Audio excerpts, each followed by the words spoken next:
But first, let me begin by clarifying the purpose of nonviolent communication. Its purpose is to help you to do what you already know how to do. Now, why do we need to learn something today that you already know how to do? Because sometimes we forget to do this. We forget because we've been educated to forget. Now, what is it that I'm talking about that we already know how to do?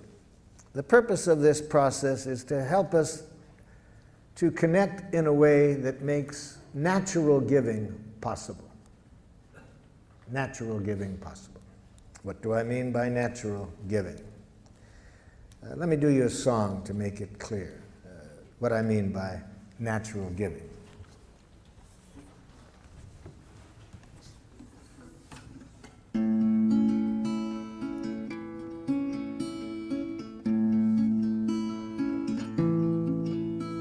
I never feel more given to than when you take from me. When you understand the joy I feel caring for you, and you know my giving isn't done to put you in my debt, but because I want to live the love I feel for you.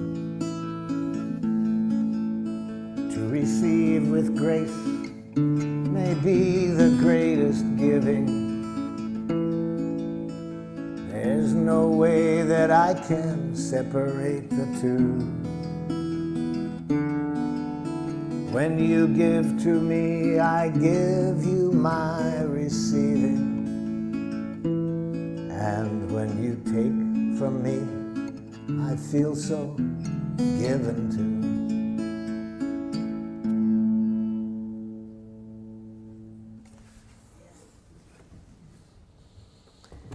You all know that giving. You know how to do it. And that's what I'm interested in. Remembering to stay with that quality of giving, moment by moment in any connection. But we also all know that it's easy to lose it. It's easy to lose that connection, so that instead of enjoying that quality of giving, which is possible every moment in every contact we have, in spite of how precious that is, we forget.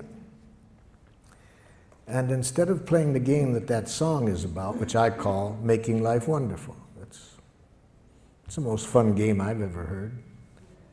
Instead, much of the time we play another game called Who's Right? Have you ever played that game?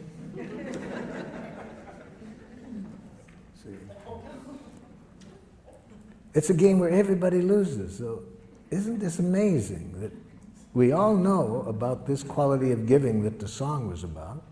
It's possible every moment.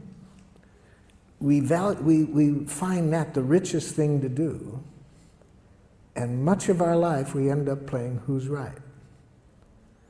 Now, the game of Who's Right involves two of the most devious things human beings have ever come upon. One, punishment. See, because if you're wrong in the game of Who's Right, then you deserve to suffer. Can you imagine a more diabolical concept to educate people? So, if you haven't already abstained from punishment, I'm sure by the end of the day that will no longer be a part of your consciousness. No more punishment. You won't do it in your families. We'll get rid of it with criminals. It just makes things more violent.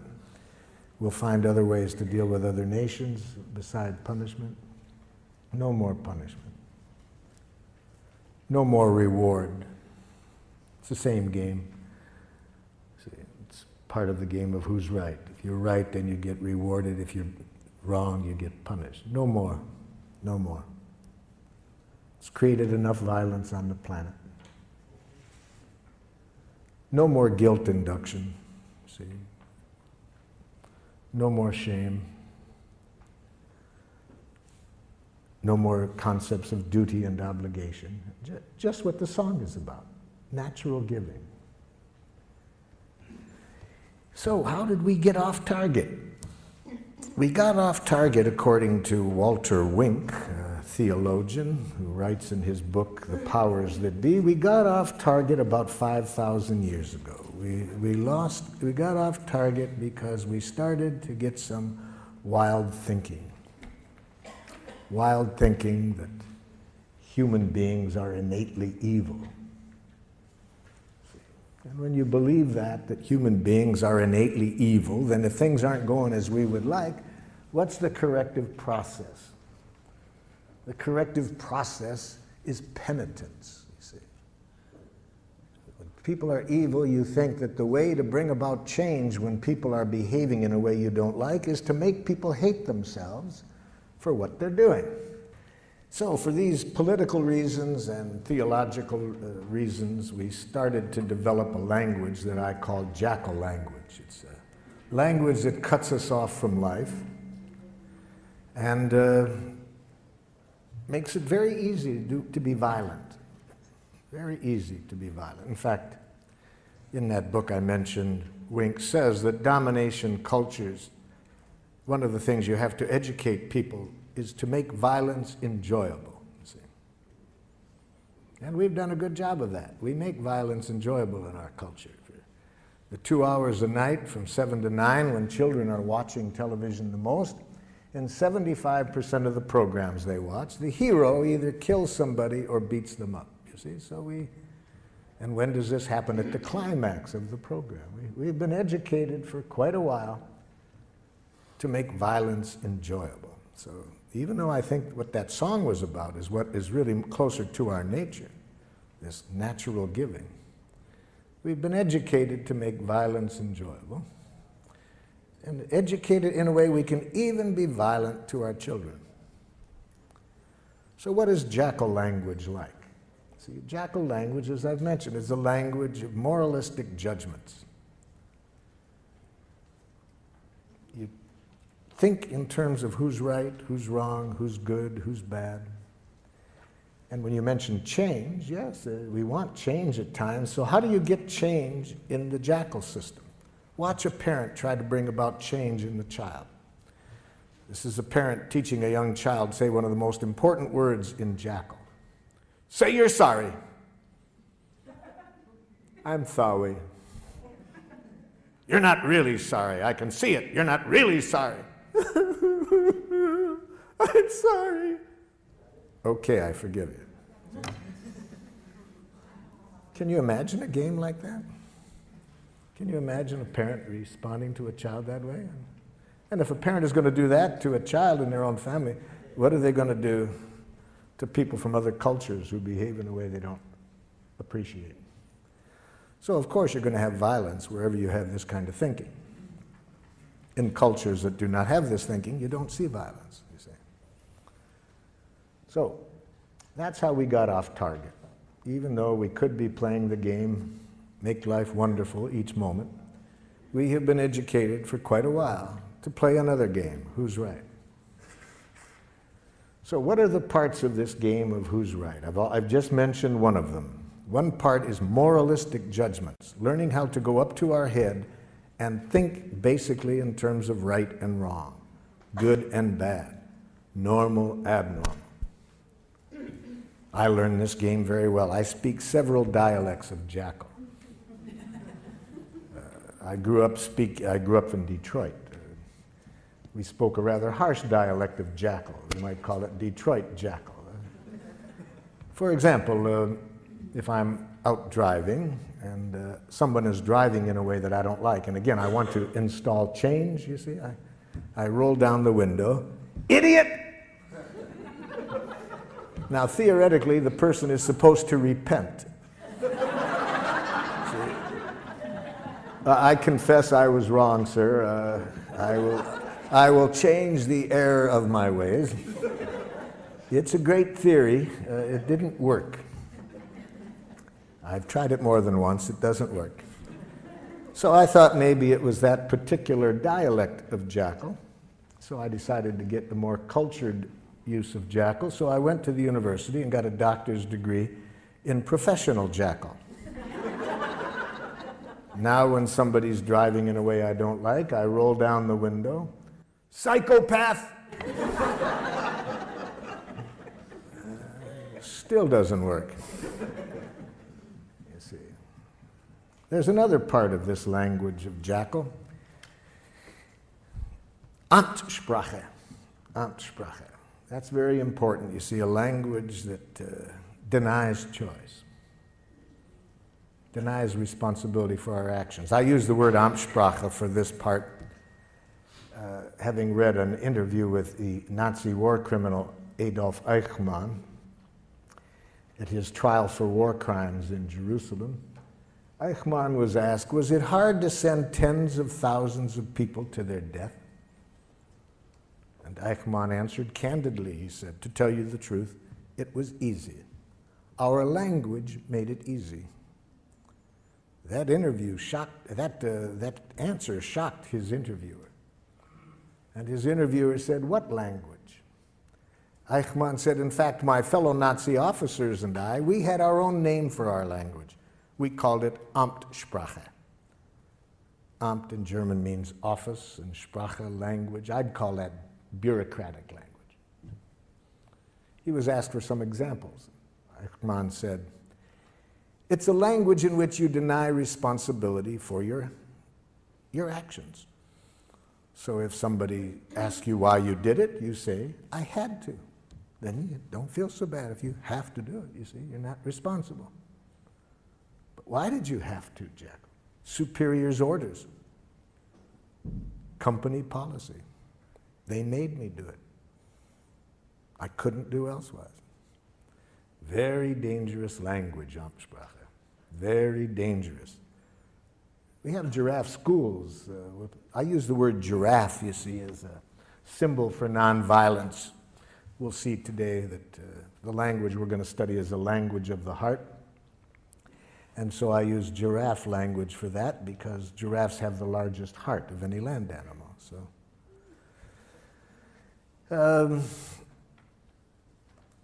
giraffe requires always being conscious of choice, you see. We never do anything that we don't choose to do. But I was teaching giraffe to a group of parents and teachers in one community, and we have giraffe schools throughout the world. We have 5 in Israel, 4 in Palestine, some in Serbia, and so forth. And in giraffe schools, of course, we want to make sure that certainly that the teachers and parents never use Amtssprache. One of the most dangerous languages in the world. To teach a child, you have to do something. So I was saying this one time in St. Louis, Missouri, to a group of parents and teachers, and a mother got very upset. She said, but there are some things you have to do, whether you like to do it or not. It's our job as parents to teach our children what they have to do. I mean, there's things I do every day that I hate to do, but there just are some things you have to do. Well, I said, could you give me an example? She said, well, easy, there's so many, let me think. Okay, like when I leave here tonight, I have to go home and cook. I hate to cook. I hate it with a passion, but I've done it every day for 20 years. Even when I've been sick. Well, I said, I'll be very happy today to show you another way of thinking, another language that I hope would open up happier possibilities for you. Well, I'm pleased to report she was a rapid giraffe student. She went home that very evening and announced to her family that she no longer wanted to cook. I got some feedback from her family. The feedback came 2 weeks later when I swung through that city again and was doing an evening workshop. And who shows up? Her 2 older sons. She had 4 sons. They came up at the beginning to introduce themselves. And I said, hey, I'm glad you guys came up here. I've been very curious what's going on in your family. Your mother's been calling me regularly, telling me about all the changes she made in her life since the training. And like, what happened that first night when she came home and announced that she no longer wanted to cook? The oldest son said to me, Marshall, I said to myself, thank God.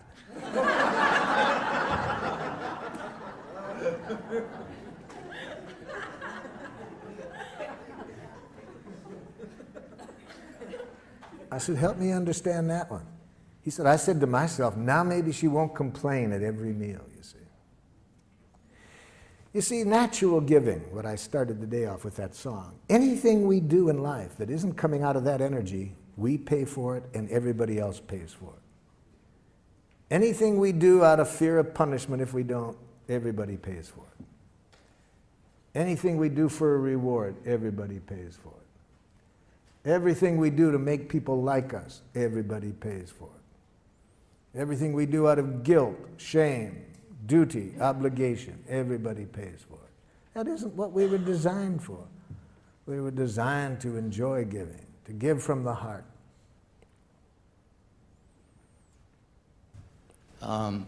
Marshall? Yes. I'm over here. My son brought me to one of your seminars, and I met you some 10 years ago. Yes. In Oakland. Yes. Now I'm trying to bring my son back to come here. And he said last night when I told him I was coming here, he said, well, why don't you go? I have a couple of appointments. Maybe you could teach me something. So I thought I would come to learn something. Maybe I can teach him.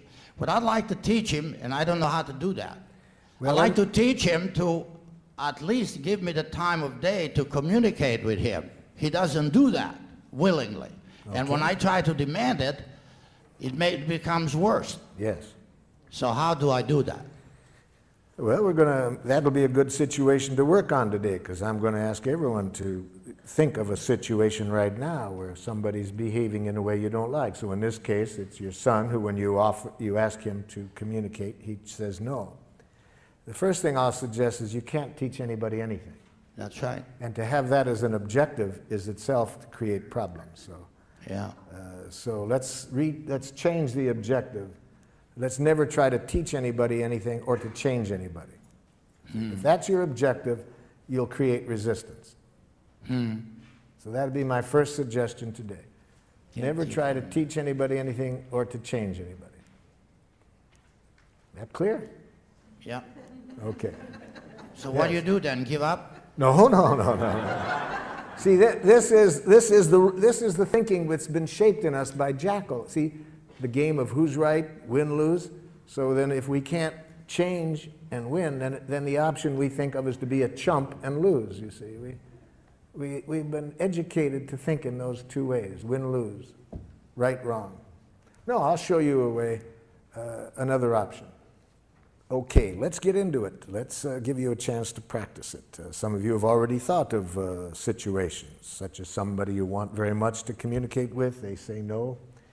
So, think of somebody at the moment who is behaving in a way that is not making life wonderful for you, and you'd like to get to the place that the song was about, where everybody's needs can get met and people are giving to one another from the heart, willingly, not out of coercion, you see.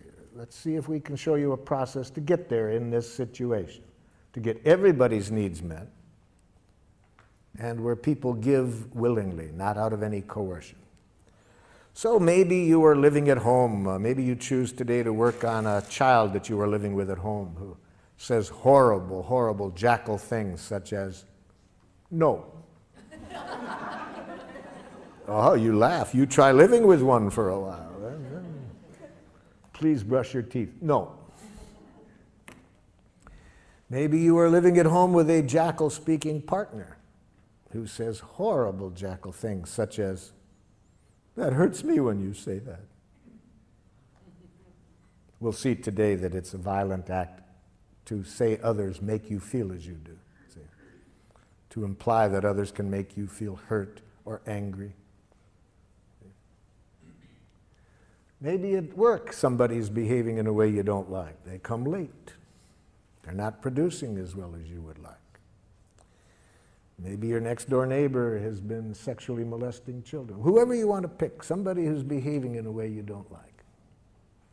And you'd like to see how we would arrive at the objective of creating the quality of connection that will get everybody's needs met through natural giving. That's our objective. Okay? Now, open up your materials to the last page, second to the last page. At the top it says, expressing how we are and what we would like.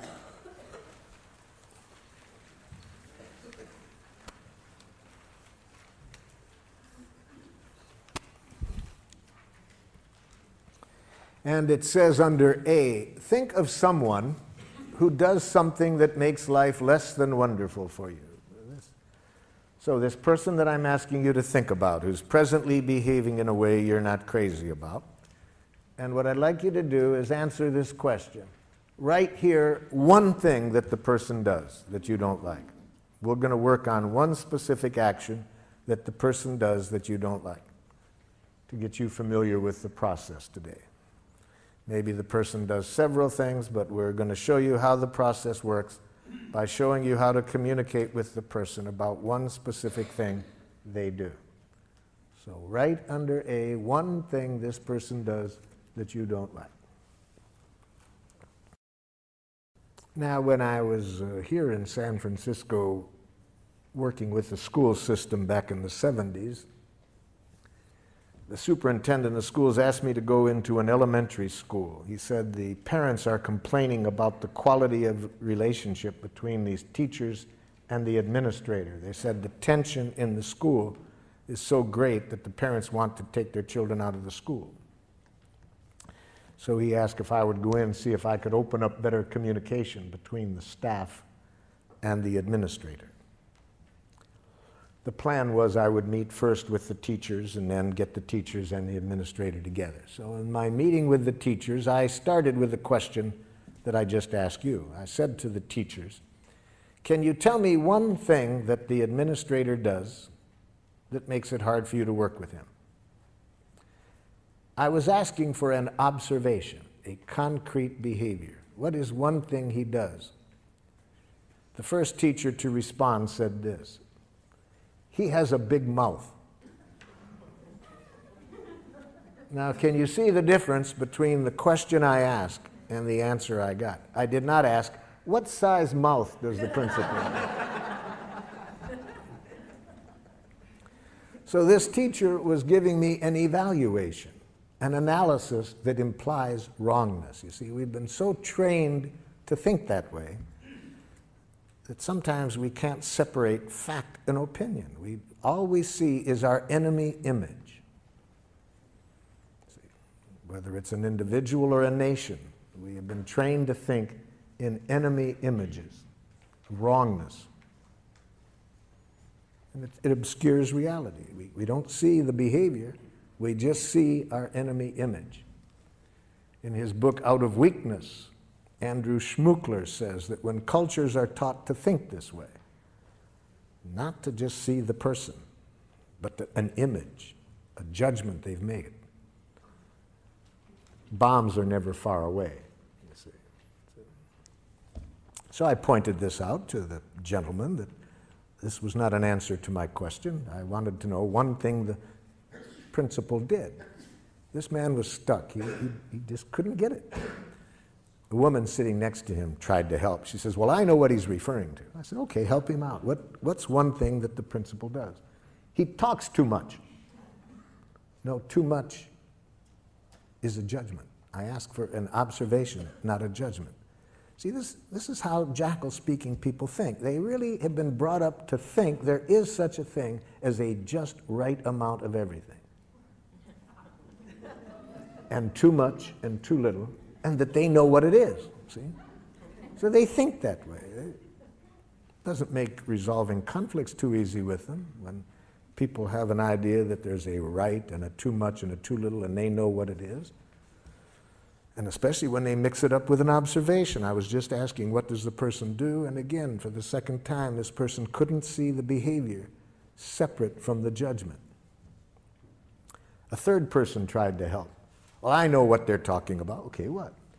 He thinks he's the only one that has anything worth saying. No, telling me what you think he thinks is an evaluation you're making of what you think is going on in his head. I was asking for what does he do? A fourth woman said, he wants to be the center of attention all the time. I said, now you're giving me a judgment or a diagnosis of his motives. Even if it's accurate, it's a diagnosis of his motives. It's not an observable behavior. My question was, what does he do? Now the entire faculty sits there quiet. Nobody can answer the question. And one of the women said to me, boy, Marshal, that's hard to do. Yes. In fact, the philosopher Krishnamurti says that to observe without evaluating is the highest form of human intelligence, you see. So those of us who have been taught to think in these enemy images, immediately to think right, wrong, good, bad, normal, abnormal, appropriate, inappropriate, to this, to that, we can't see reality. All we see is our enemy images. Well, with great help, with great effort on my part, I finally got them to get rid of the images and answer this simple question: what does he do? There was several things, but the one that they wanted particularly to start working with him on was this: that during their once-a-week faculty meetings, regardless of what was on the agenda, he would relate it to a war experience or a childhood experience. And the average meeting lasted 20 minutes longer than it was scheduled. Okay, that answered my question of what he did. He talked about war experiences, childhood experiences, rather than sticking to the agenda. I said, have you called that to his attention? They said, well, we can see now that when we tried to talk to him about it, these other judgments get mixed in, and he gets defensive. So they thought it would be a good idea to talk to him about it, but they asked if I would be at the meeting just in case.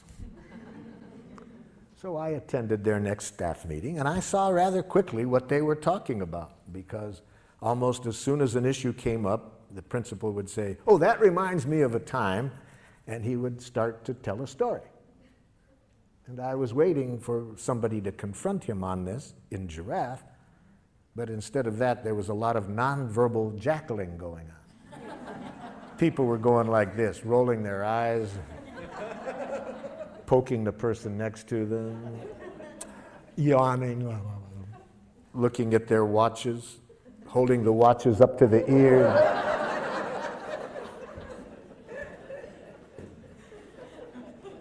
And I watched this scenario going on for a while, and I said, excuse me, but isn't somebody going to say something? Now there's a silence, and the man who spoke up in our first meeting, I could just see him getting his courage up, and he looks at the principal and says, Ed, you have a big mouth.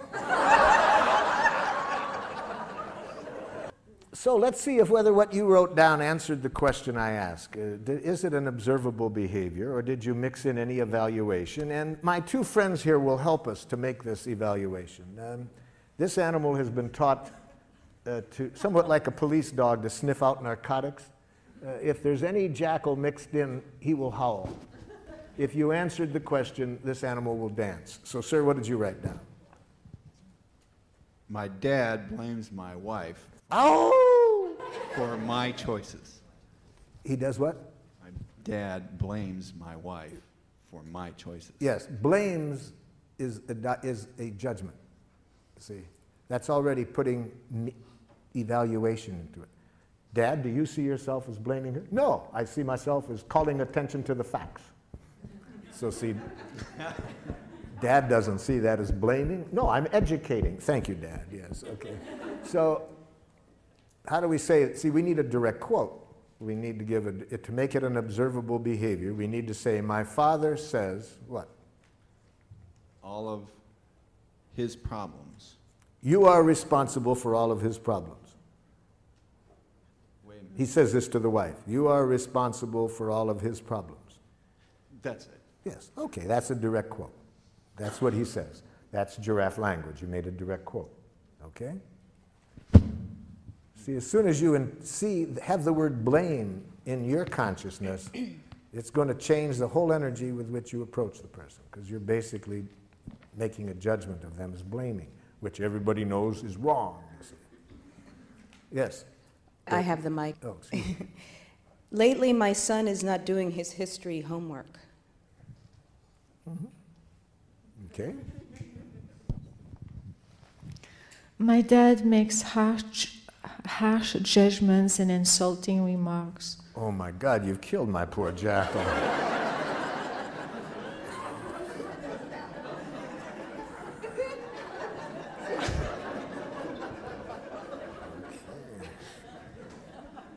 He could have handled the harsh, that was one judgment, but insulting, harsh and insulting, those are two judgments. Actually, he does use insulting words. No, there is no such thing. After today, in fact, seriously, by 4:30 this afternoon, you will never hear another insult. It won't exist. Insults will not exist. I'm going to show you to use some technology today that takes insults and criticism out of the waves, airwaves.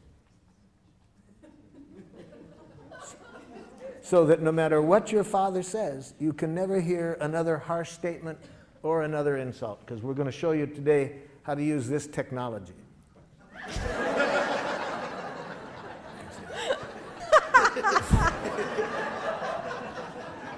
And with this technology, it will be impossible for you to hear criticism, harsh remarks, insults. With these ears, all you can hear is the only thing human beings are ever saying. Please and thank you. See, that's all. We're going to show you today that all what used to sound like criticism, judgments, blame, are simply tragic, suicidal expressions of please. My brother yells at me to get in the car to go to school, and then he makes me late to school. Who yells? See, but you see, yells is a kind of a little bit of an evaluation. He speaks in a tone of voice. Yeah. Okay, it's a tone of voice. I was asked at Lincoln High School. Is there Lincoln High School in San Francisco? Yeah.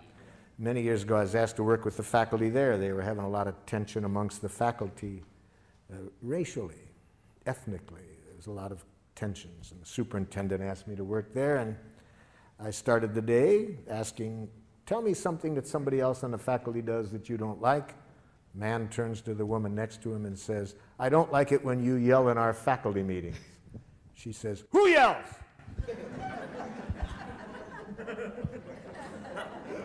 Now, she was from a different culture than this man. See, what was yelling in her culture was quite different. And about 10 minutes later, when she started to yell at him by her own definition, I saw a difference, So raises the voice when he's asking you to get ready for school. Yeah. Yes. Or just kind of gets angry at me to get in the car. Now, gets angry, that's maybe accurate, but it's a diagnosis. We don't know whether he's angry. He might be scared that, you're going to miss school. Yeah. It might sound to you like angry. Maybe it is, maybe it isn't. But raises the voice, has smoke coming out of his ears. That you can see, that's observable. Yes? Fifth grader Jesse refuses to do his seat work. Ow! Refuses is a diagnosis. Maybe an accurate diagnosis, but it doesn't tell me what he does. He just says, no, I don't want to do it. Says, no, I don't want to do it. That's the behavior.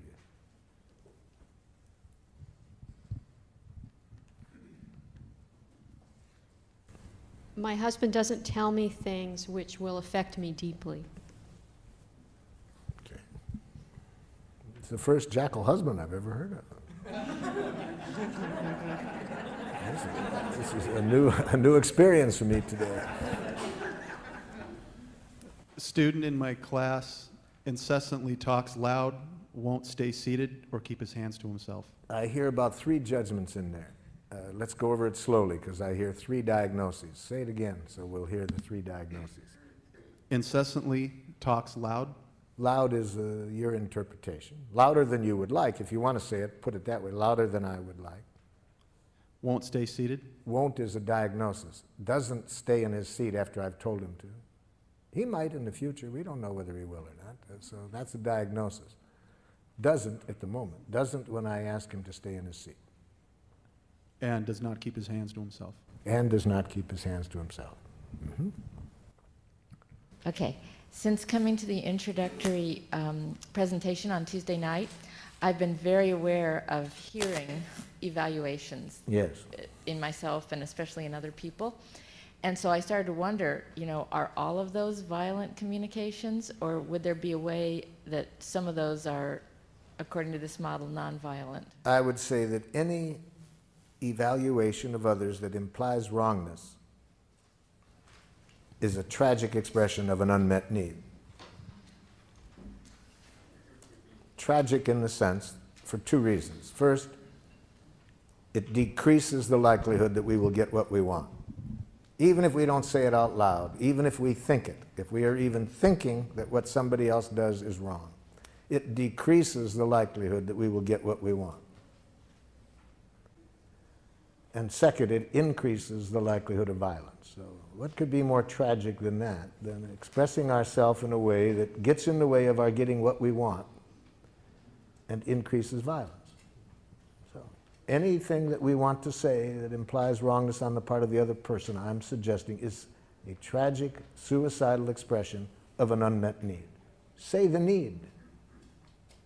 Learn a need consciousness, which is what we're going to get to now, you see. That's how we evaluate in nonviolent communication. We evaluate from the heart.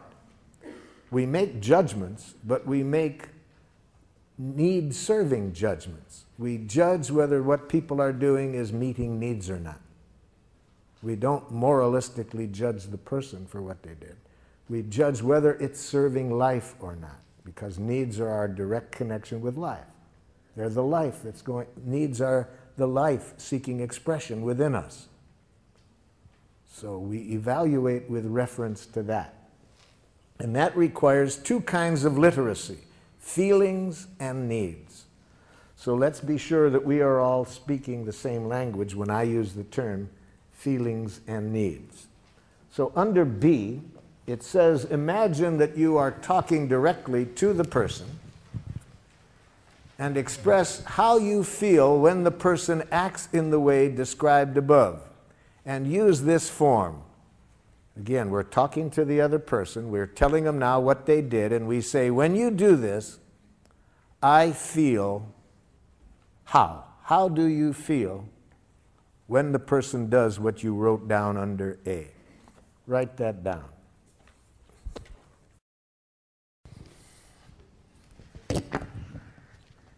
When you do this, I feel angry. Okay. Anger is a feeling created by unnatural thinking. We'll get to that next. When you're not ready to leave at the agreed time, I feel anxious and impatient. When you speak that loud, I feel intimidated. Ow! Intimidated is a diagnosis. Be careful of words that are more descriptions of other people, what you think they're doing to you, like intimidating you. So write down the following as not feeling words. Do not mistake these words as feelings. I feel misunderstood. I feel used. I feel manipulated. I feel judged. I feel criticized. I feel ignored. For example, aren't there times when you think somebody's ignoring you? Don't you feel relieved? And at other times, don't you feel angry? You see, so words like that really say very little about what's alive in you. They say much more about how you are interpreting the other person's behavior. And above all, never mistake the word rejected as a feeling. I feel rejected. No, no. That's not a feeling. That's a suicidal interpretation. Okay, who's got the mic? There's the mic. Yep. Hurt, disappointed, disheartened. Yep.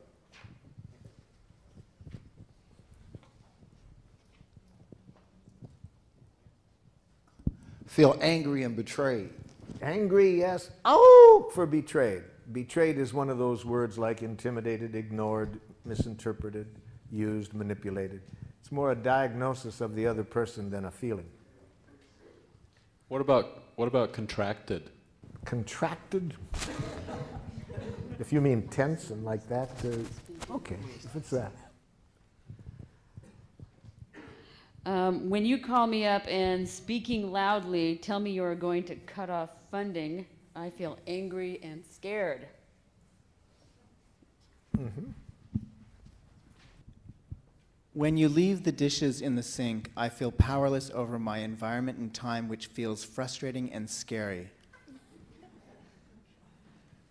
When you start talking loudly in the middle of my sentence, I feel hurt because I think you are not listening to me. Yeah, the feeling is great, but you're going to lose it when you follow the word feel with the word because I think. Anytime you're thinking, your chance of getting what you need is greatly decreased.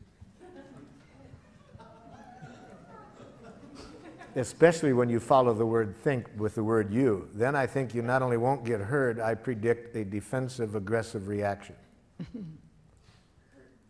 So it's going to be hard for people to care about your feelings when you follow that with a diagnosis that implies wrongness. But we'll get to that next, because we're going to see next that when after the feelings, there's two places we don't go, and one is up to our head. See, we stay in the heart with feelings. We don't go up to the head. We stay in the heart and connect with needs. But we'll get to that, yep. If we want to use nonviolent communication, we want to be sure that we do not use the feeling in a violent way, because feelings can either connect us at the heart or they can contribute to more division and violence. So we certainly do not want to ever express our feelings in this way. I feel as I do because you. Okay? We never want to express our feelings this way. You make me feel. Now that will be a hard habit to get away from, because in a jackal culture, feelings are very instrumental to using guilt as a way of manipulating people. The way to manipulate people is if you can convince them that they make you feel as you do, then they should feel guilty and change, you see. So it's another form of this violent game. So, for example, if you are a parent and you want to use feelings in a violent way rather than a connecting way, you would express it this way. It really hurts me when you don't clean up your room. Okay? Or, you make me angry when you say that.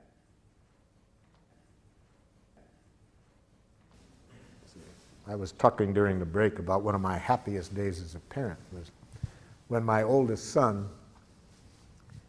went to a jackal school for the first time. He had gone 6 years to a giraffe school that I had helped create, and but then I wanted him to learn how to enjoy jackals as well. So,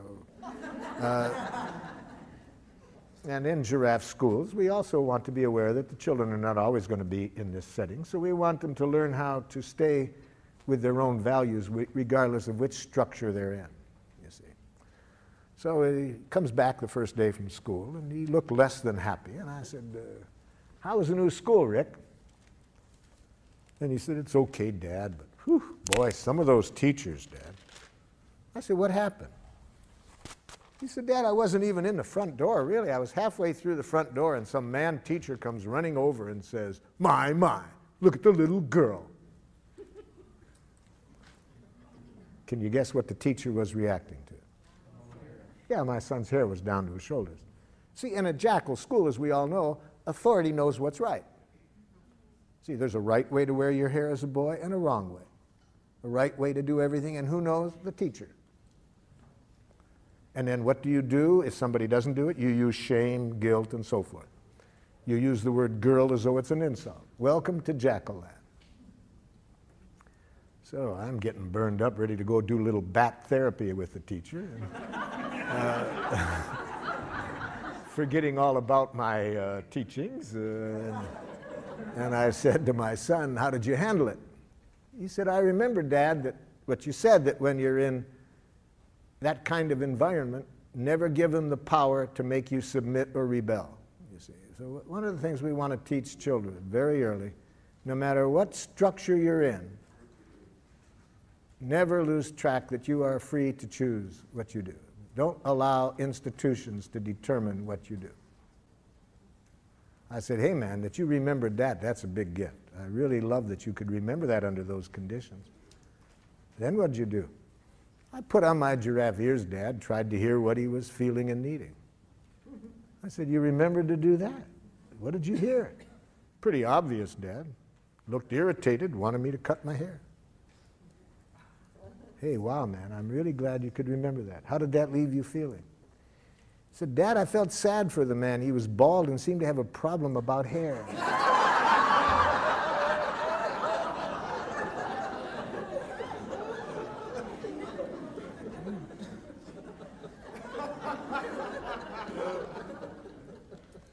So we want children, the same thing we want to teach adults.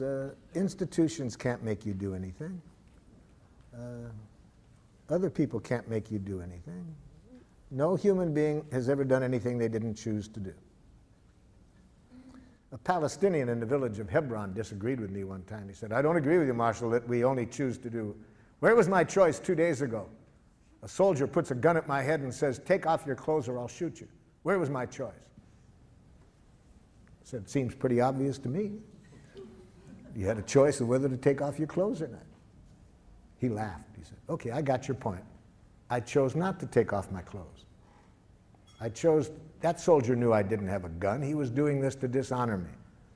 I chose to risk my life to protect my honor. Okay, so I'm not saying we always like the choices we have, but nobody can make us do anything we don't choose to do. So I said, apparently the soldier also chose not to shoot you, or else he was a very poor shot. My children taught me this about nobody does anything they don't choose to do. From the time they were 2 years old, they educated me that I couldn't make them do anything. All I could do is make them wish they had. And then they taught me another lesson, that any time I would do that, they would make me wish I hadn't made them wish they had. You see? They taught me that violence creates violence, you see.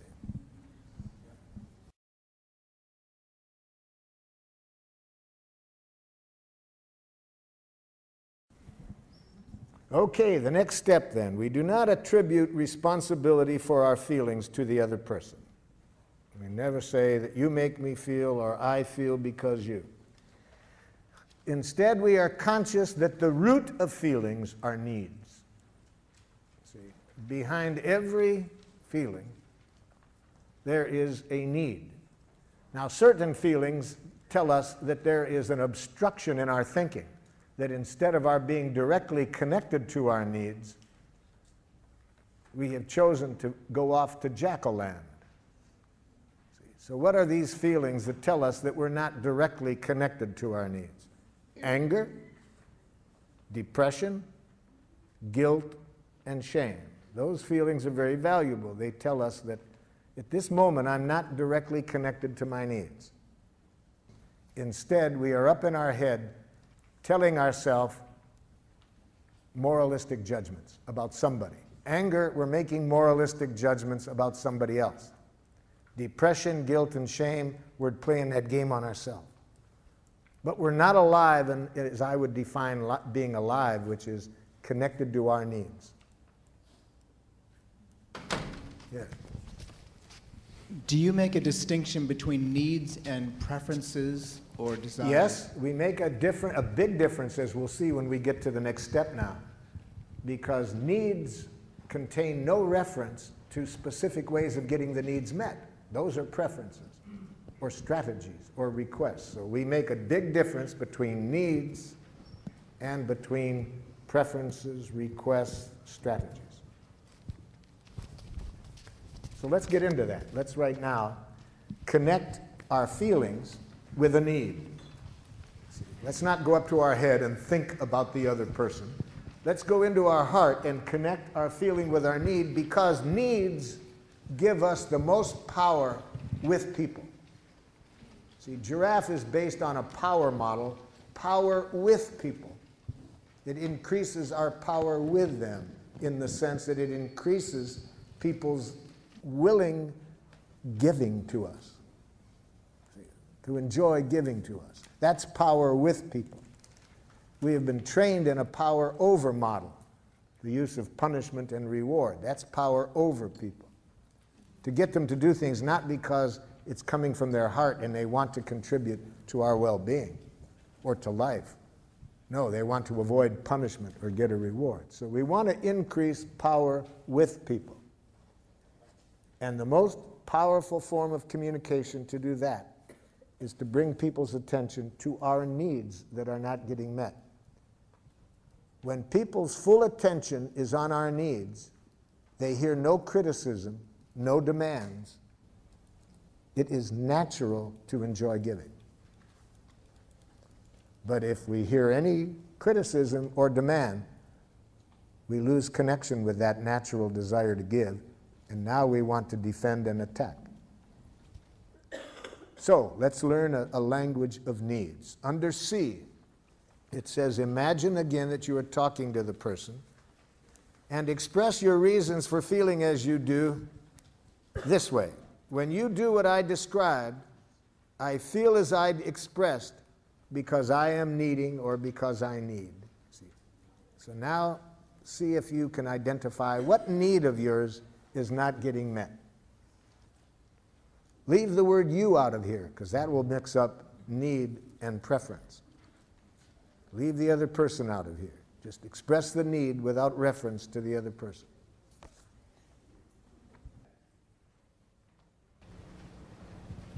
All needs are universal.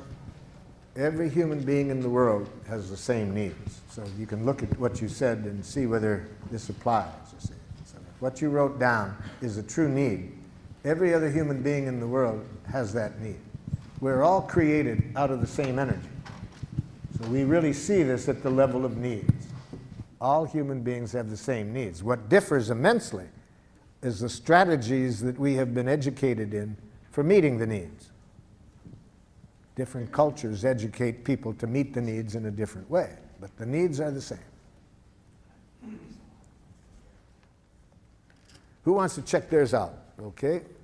To know that you are responsible and honest. That, notice, brought the other person in there. I have a need to know that you are responsible and honest. How do we express the need without bringing the other person in there? See? Now, we can bring it in one way. I have a need for your happiness, for your protection. We can say that. See, but not the way you're saying it. Yes? I need to be seen and heard as who I truly am. I have a need to be seen and heard as who I truly am. Okay? Now, I have an impulse to qualify that and to say free. To be free. I have a need to be. The last word in that sentence is who I truly am, free. I have a need to who I truly am, to be free. Yes, that's a need we all have. The important thing will come out when we get to a request, because that's a request that only you can meet. Other people can't do that. They can't meet that need. So if you don't know how to meet it for yourself, for freedom, you won't have that need met. I'm feeling a bit frustrated because I'm noticing that everything is a strategy.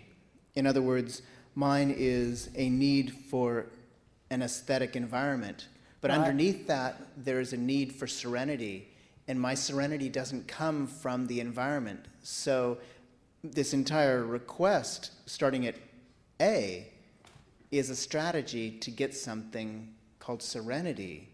Okay, that's a need then. I have a need for certain peace, but isn't there a need in there for certain aesthetics that will... Right, but it crumbles the house of cards for me of wanting the sink not filled with dirty dishes. Help me understand that. Why wouldn't if you have a need for serenity... But serenity doesn't come from a clean sink. Okay, then we haven't got the right need then.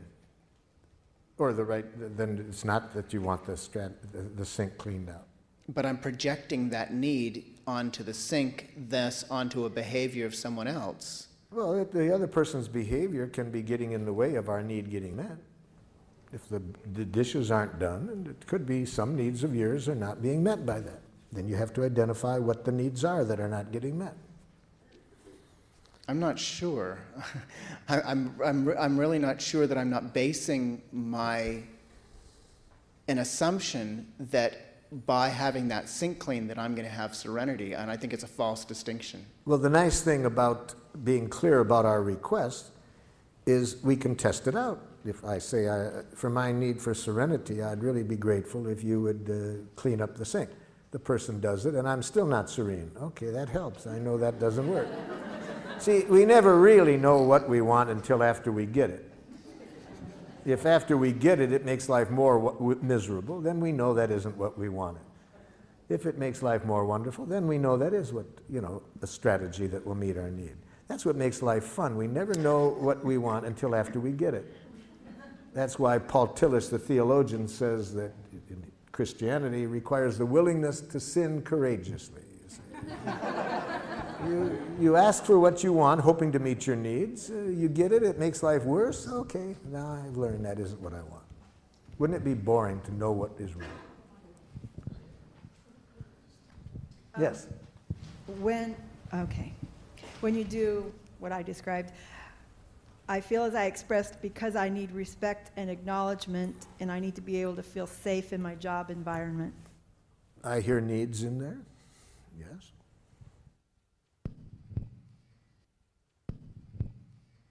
When you do what I described, I feel as I express because I need to express my desire and need without it hurting you. No. Now we got a bunch of stuff in there. Shoot. If you want to avoid hurting other people, the only way I can offer you to do that is to become a nice, dead person. Yeah. Because if other people have jackal ears, they can get hurt if you have heartburn. So would I just cut off that second half? Just, I need to express my desire and need? Yes, and then what you want to say to yourself, and I want to learn to enjoy your pain. Ooh. Which is, we're going to show you after lunch how to enjoy the other person's pain. Ooh, that sounds... It's one of the most loving things you can do, you see. If you're, as I will define it, obviously I don't mean in a sadistic way. Yes. So I have a couple I'm working on. One of them is because I have a need for predictability. I have a need for predictability, okay. And the other one would be because I have a need for privacy. Yeah. Go ahead. My need is for comradeship and acknowledgement of my comradeship. Mm-hmm. Mm-hmm.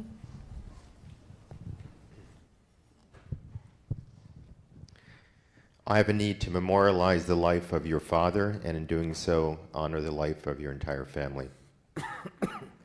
Have a need to honor this life, yes. I have a need to have communication with other people that is open and supportive of life. Need for supporting of life, openness, okay? Mm-hmm. When you do this, I feel hurt because I have a need to be heard and understood. Yes, very important need, that need for understanding, to be heard, to be listened to, empathy. There's different ways of expressing it, but it's a critical need, one that we have daily. Daily, yes. Bottom line, I have a need to love you and to let your love in. I have a need to love, but don't bring the other person in there. To let. I have a need for love, to love and to let love in. And to let love, yes. See, our needs don't, when we believe that our needs involve another person doing something, we take a very abundant world and make it scarce very quickly. So we don't want to mix up our need and a request. See, we may have a request, a strong request, that a particular person meet our need for love. See, that's a strategy. We may want this particular person, but we don't have a need for that person to love us. That's mixing up the need and the request. We have a need for love. We have a strong preference that this person take the actions to meet that need. But we don't want to mix up the need and the strategy. Okay, let's take one more and then we'll go. We've got to move on. Yes. Yeah, I'm confused if this is a need or a strategy. Okay. I need to feel loved. Ah, loved is a very important word. I need love, yes. But now, That word love is so important that we got to get real clear what we mean about it when we use it as a giraffe. See, watch what happens when a giraffe and a jackal get together on this love. See, watch this jackal ask a very dangerous question. But notice that the giraffe is too smart ever to answer this question. Watch. Do you love me? Jackal, before I can answer your question honestly, I need to get some important things clear.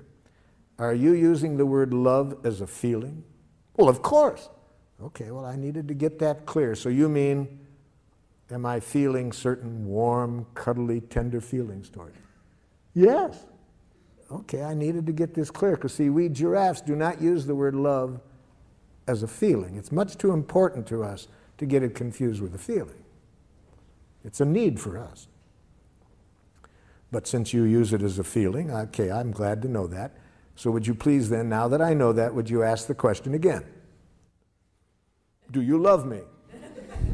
When?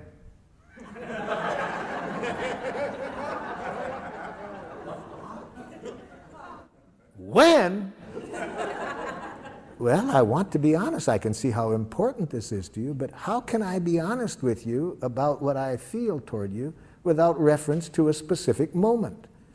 Feelings change every few seconds. Life is changing. Feelings are part of life. So I'd have to know a specific time and place to ever answer your question of how I feel. What about right now? No.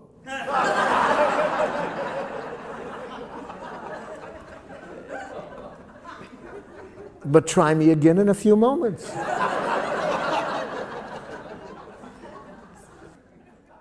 So you see, to a giraffe, love is a need, and it's a need for which we must be very clear about what requests do we have of other people to meet that need. Now, watch what happens with reference to that if we're in a love relationship with a jackal. I want you to love me. Oh, so you have a need for love, jackal, and you're giving me the honor of wanting me to meet that need. Yes. I really see how important the need of love is, so I want to be clear what you would like from me to meet your need. Could you tell me what you are requesting of me to meet your need? Now, the poor jackals, they don't live in the moment, you see. To make a clear request, you have to live now. You have to be clear what you want. So watch how the jackal handles this. So could you tell me what you want me to do to meet your need for love? Oh, you know. No, I'm not sure I do. I really see how important this need is for you, so can you tell me specifically what you would like me to do to meet your need for love? Well, it's hard to say in so many words. If it's hard for you to say, jackal, can you see how hard it will be for me to do? I never thought of that. So what would you like me to do to meet your need for love?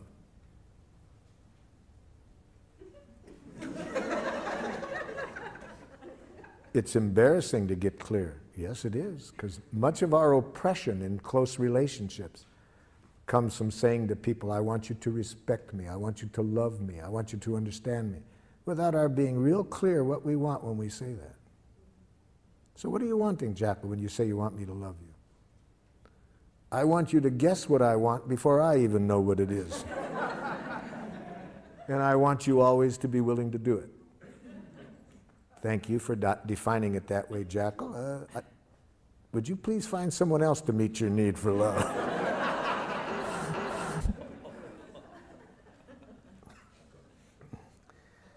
Most jackals that carry that definition of love around with them find out how impossible it is to meet on about their 5th divorce. You see, they keep thinking that they're going to find the right person to love them, not realizing the problem is how they're defining love and what they want from other people to meet the need for love, to see that it's impossible to meet that need. Which brings us to the next step in the process, how to make clear requests after we have expressed our unmet need. And a clear request defined in giraffe is, first, it's a positive action. We say what we do want, not what we don't want. So a woman gave me a very good example of what happens when you say what you don't want. In a workshop, she said, "You've really helped me understand what happened recently, Marshall. I said to my husband, I don't want you spending so much time at work.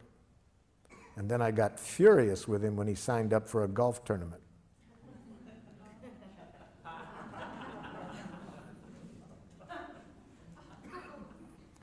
A teacher gave me a similar example. She said, "Just yesterday, Marshall, I said to this young boy, please, I don't want you tapping on your book while I'm talking."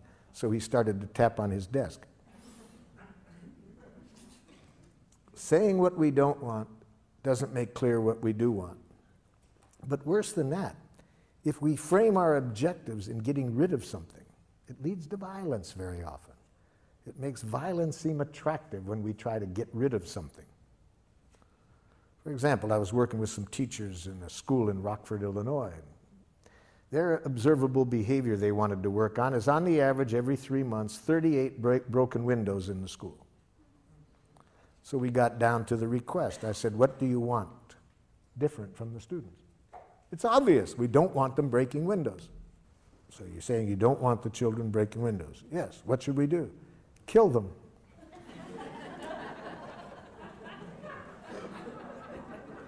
Research has demonstrated dead children break no windows.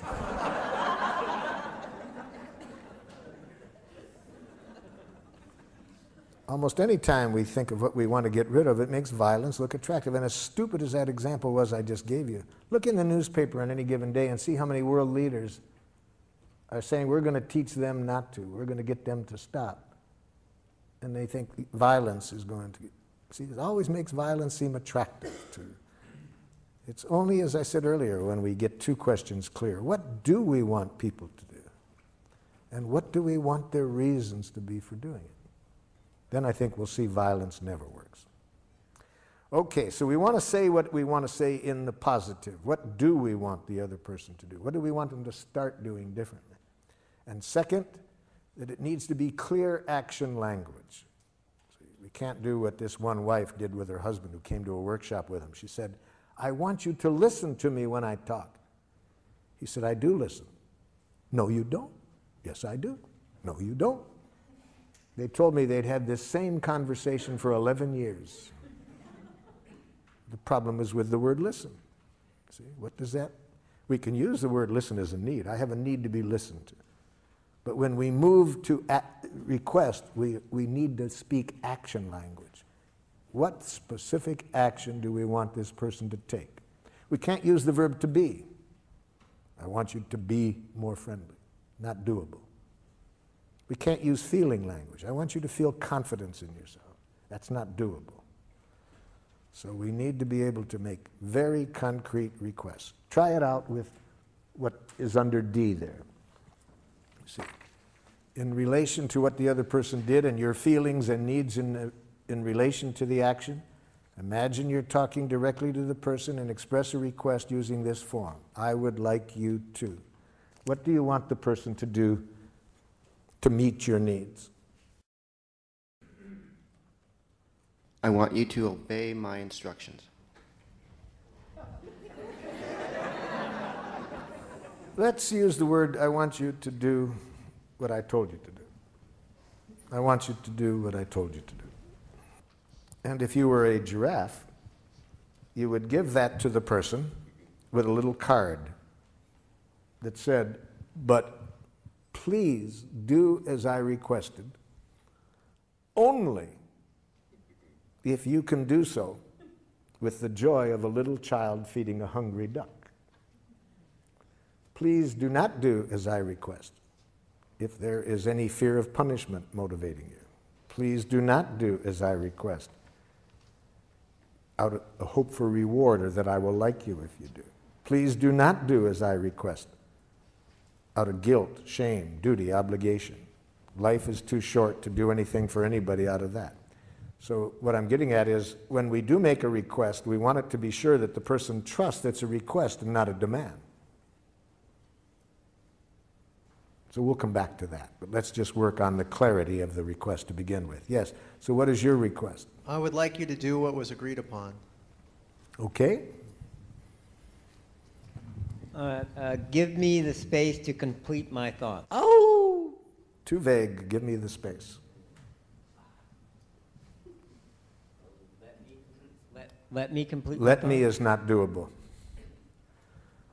Let me show you what I mean. A woman said to her husband, came to a workshop, I want you to give me the freedom to be myself. He says, I do. No, you don't. I said, hold it, hold it.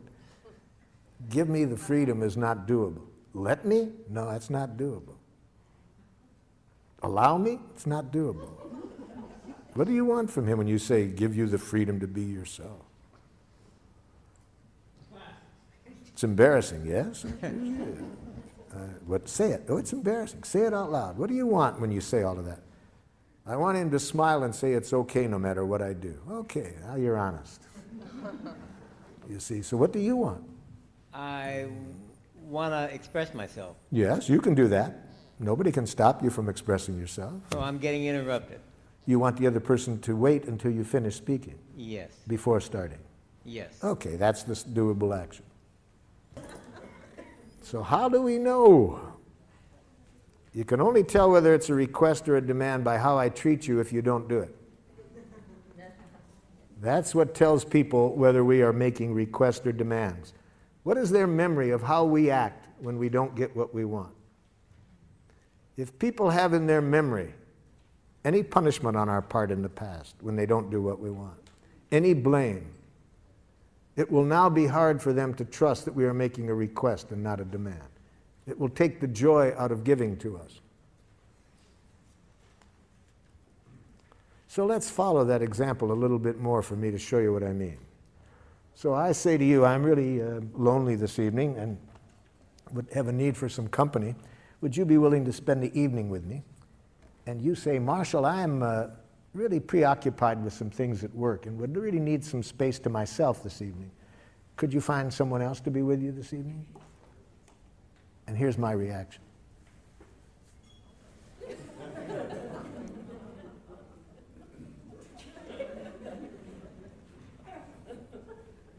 Two days later,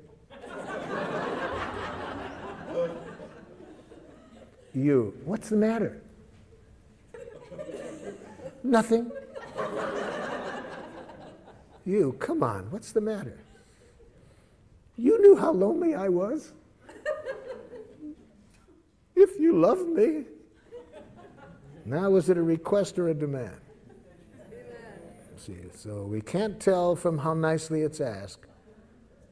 We need to see how the person treats us when we don't do what they want.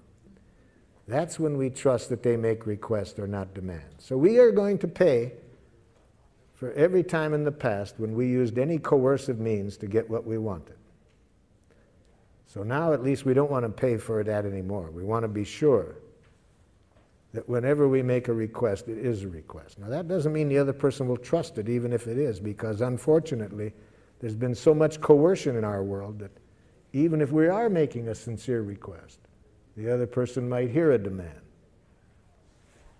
I was working in one school system with a group of students that the school district labeled as socially and emotionally maladjusted. Now, from what you've learned today, was that a jackal school system or a giraffe school system? Yes. It sounds like in your example that the person was really disappointed or really let down. Not let down, that's a diagnosis. Okay. They're really disappointed. Really hurt. Okay. So how could they have expressed that without being a demand, but not suppressing their fact that they're really disappointed? They could say, so you have a lot to do right now and it would really meet your need to be by yourself. Yeah. And the kind of mood I'm in right now, I really trust that you would meet it better than anybody else I know. Is there some way that we could find to get your work done and still meet my need for connection tonight? That's what we call dogging for our needs. You see? Now that shows respect for the other person's needs. I'm not trying to use any guilt or manipulation, right? I'm just trying now to find a way to get everybody's needs met. Okay? So then So then if the person can't find replacement? If the person cannot think of somebody to replace them, it will not be a problem. It will only be a problem if I put on these ears and receive in what they said a rejection. You see, if I hear a rejection, that's the problem. It's not okay to say I'm disappointed? You can say I'm disappointed as long as you don't say you disappoint me. And as long as you don't stop after saying I'm disappointed. See, I'm disappointed. That's just another way of saying you disappointed me. I'm disappointed. We always have to end a feeling. At the very end of it is going to be a request. See? So we don't just say I'm disappointed. We have to take responsibility for asking for what we want. Given the other person has this other need, okay, what do you want then from them? Well, the jackal doesn't like that game. They don't like to have to be responsible for what they want. They'd rather say, well, if they love me, you see, if they were any kind of friend, I think it's only fair that they want to control by guilt, shame.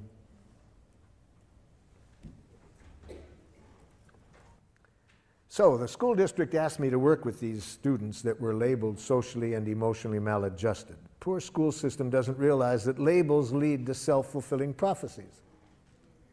When you label people that way, they're going to behave that way. Come on, be honest. If you are labeled socially and emotionally maladjusted, you're one of those students, doesn't that give you permission to have fun in school? Labels lead to self-fulfilling prophecy. So I knew it was going to be a rough day just by that label. So when I walk into the classroom, it already starts. Half of the students are hanging out the window, screaming obscenities at their friends in a courtyard down below. So I made a request. Excuse me, I would like you all to come on over and sit down, please. I'd like to tell you who I am, what I'd like to do today. Half the students come over. I wasn't sure the other half had even heard me, so I repeated it. Would you all please come over? Now everybody comes over with the exception of two young men. Just my luck, the two that didn't come over, the biggest ones in the classroom. And again, I wasn't too sure they'd heard me, and I was praying it might just be a problem with acoustics, so I said, would one of you two gentlemen tell me, please, what you heard me say?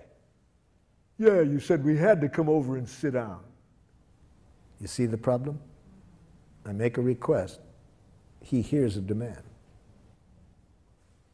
So I said, sir, I have learned to always use sir with people who have biceps like he did. Especially with the tattoo on top of the bicep. I said, sir, could you tell me how I could have let you know what I was requesting so it wouldn't sound like I was telling you what you had to do? He said, huh? See, that's a radical paradigm shift for somebody who's been educated under domination conditions, domination structures where authorities claim to know what's right, you have to do it or else, you see? So it's a radical paradigm shift in giraffe schools where people don't make demands. They just make requests. So I realize this is not going to be easy with this gentleman. He's probably carrying with him a lot of traces of being punished when he doesn't do what other people want, or blamed. I'm not expecting him to give that up right like that. So I said, sir, how could I let you know that I was requesting something of you without it sounding like I was bossing you around? I don't know. I said, just what's happening between you and me right now is much that I wanted to talk about today, because I was wanting to look at a way we could interact where nobody bosses others around. And I didn't expect life to be so easy. That was all he needed. He trusted at that point that I wasn't trying to tell him what to do. And he came over, and we had a very cooperative day. But as long as people hear our request as demands, they have only two choices, submission or rebellion. And neither of us are going to connect us with people in a way that's good for anybody. So the main thing that's the difference is not how nicely we say it, but how we treat people when they don't do what we want. Now, let's hear a few of these so we can see what kind of reactions you might get back. If you openly express your heart, you try to your best not to criticize, not to demand, what do you get back? She gets excited and defends herself. Well, I need to hear the specific statement, but I don't know what you mean by defends herself. What does she say? Got to be specific. For the next exercise, we need to know specifically what the person says or does. See, that's your diagnosis that she's defensive. What does she say?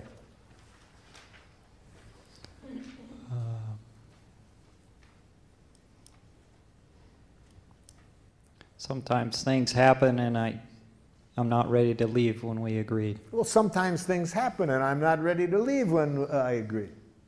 Okay, that's what the person says. I can't do that because I have a hard time connecting with people as partners. I can't do that because I have a hard time connecting to people as partners. This is their response back? Yes, what did the person respond back? He says, nothing I do is ever good enough. Nothing I do is ever good enough.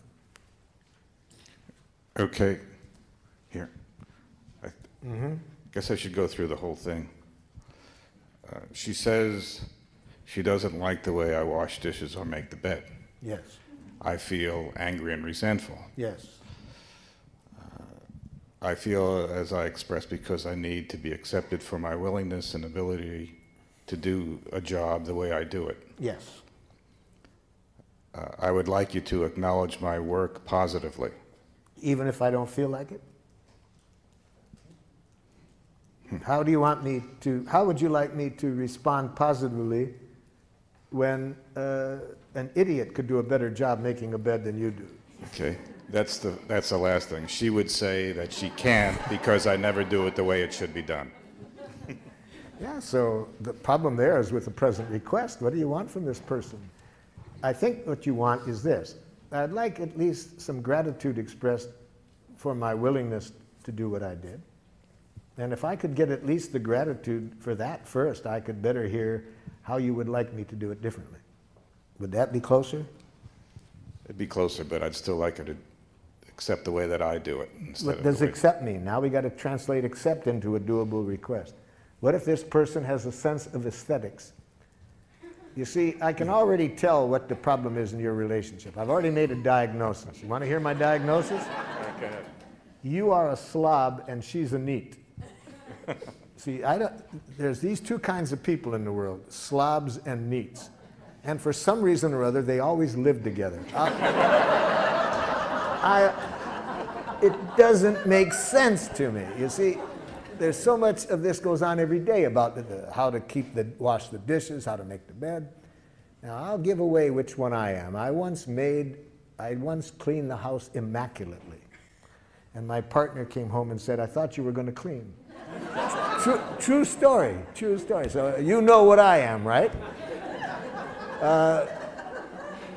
I wrote her a song that night that goes, if you wonder about the cause of my domestic distress, it's that my partner is antiseptic and I'm a total mess. Last night at 2 a.m. I had to go to the head. In the time it took me, she made the bed.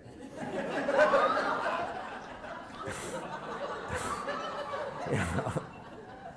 So there are these slobs and neats, and they always get together. I have a plan for world peace. Put the slobs in one hemisphere, the neats in another. So how does that get back to needs? And now that you've diagnosed it has to do probably with this. And you have to say to the neat, I'd like you to agree that there can be different ways of doing things. Is that what you want? My solution was that I just don't do it anymore. Well, a typical slob solution, yes. I could have guessed that. Yeah. It worked.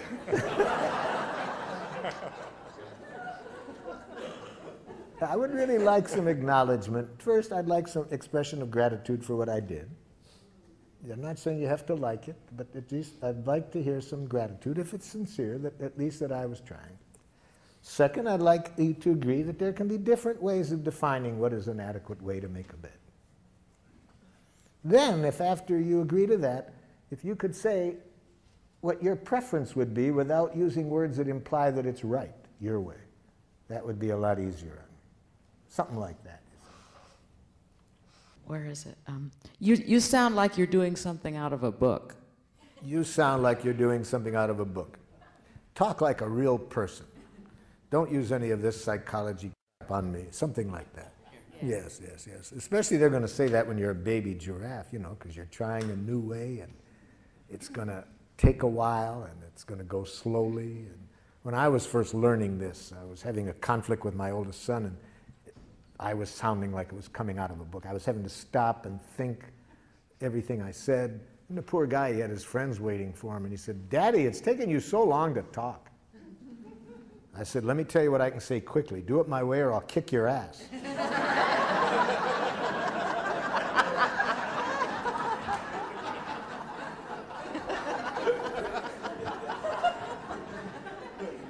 He said, "Take your time, Dad." Those who know me in my old jackal days are very patient with my sounding like I'm coming out of a book or... Yes. There's no value in changing who I am. I'm satisfied the way it is. Yes. There's no value in changing who I am. I'm satisfied the way I am. We can already tell then this person heard a demand, you see. They're hearing a demand as though you're saying they're not okay the way they are. And that would be how I would bet a person would respond if they hear a demand. Different ways that people respond when they hear a demand. My preference is for how my youngest son once responded when he heard a demand. I said, "Would you please hang up your coat?" He said, "Who was your slave before I was born?" I see.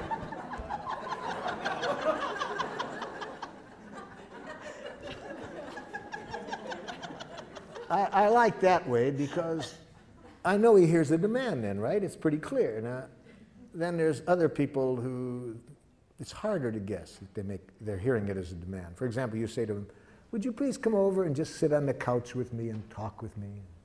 The person goes like this. Okay. Now, if you're smart, you'll say, "Oh no, stay away." They're hearing a demand, you see, but they're giving in. But the worst case scenario, this is the dangerous one, you see, is if the person hears your demand, your request as a demand, and they respond this way. "Oh, sure, I'll do it." And they do it. But they did it to buy your love. They did it because they were afraid that if they didn't, you wouldn't like them. Now, how will you find out? You'll find out eventually. You might find out like this one woman did who showed up at my door in 2 in the morning. 2 in the morning, my doorbell's ringing one morning. It's pouring rain outside. And this woman, not 8 months pregnant, crying. I said, come in. I sit her down in a chair. What's going on? I didn't know how she got there, but she told me that her mother had been in a workshop with me a month before, and she had just called her mother up to tell her about what happened, and the mother said, "Oh, there's a man in your town that you might want to go and talk to." So that's how this woman shows up in my door at 2 in the morning. Now, what was the problem? Earlier, she said, I just made a little request to my husband, and he said, "Get out." We've been married 8 years. He's always been so loving, so kind. He's done everything I want. And now he says, "Get out." Already I knew what the problem was. He was a yes-saying jackal. He hears somebody he loves wants something, and he feels he has to do it to buy love, to prove that he's a loving person. And so how does she find this out? It took 8 years, but then she pays for it one night. And I know I was right. How do I know I was right? I got him out of bed. Why should I be up at 2 in the morning talking to his wife while he's sleeping? So I call him up and invite him over, and sure enough, you see, he was a yes-saying jackal. He just didn't know how to say no. So he had been giving in, for all these years, and then finally this night he snapped. So that's how you find out. After 8 years, she found out that he was hearing demands and lovingly giving in to them. You certainly don't want to ever receive those messages, any one that you've just responded to. You never want to hear what the other person thinks. Never hear what a jackal-speaking person thinks. You'll live longer. So certainly after lunch, we're going to say, do not hear what the person thought. Whatever thoughts they expressed, never hear what a jackal-speaking person thinks, especially what they think about you. So we'll show you other options than that. We'll show you how never to hear a criticism. We'll show you all of that after lunch.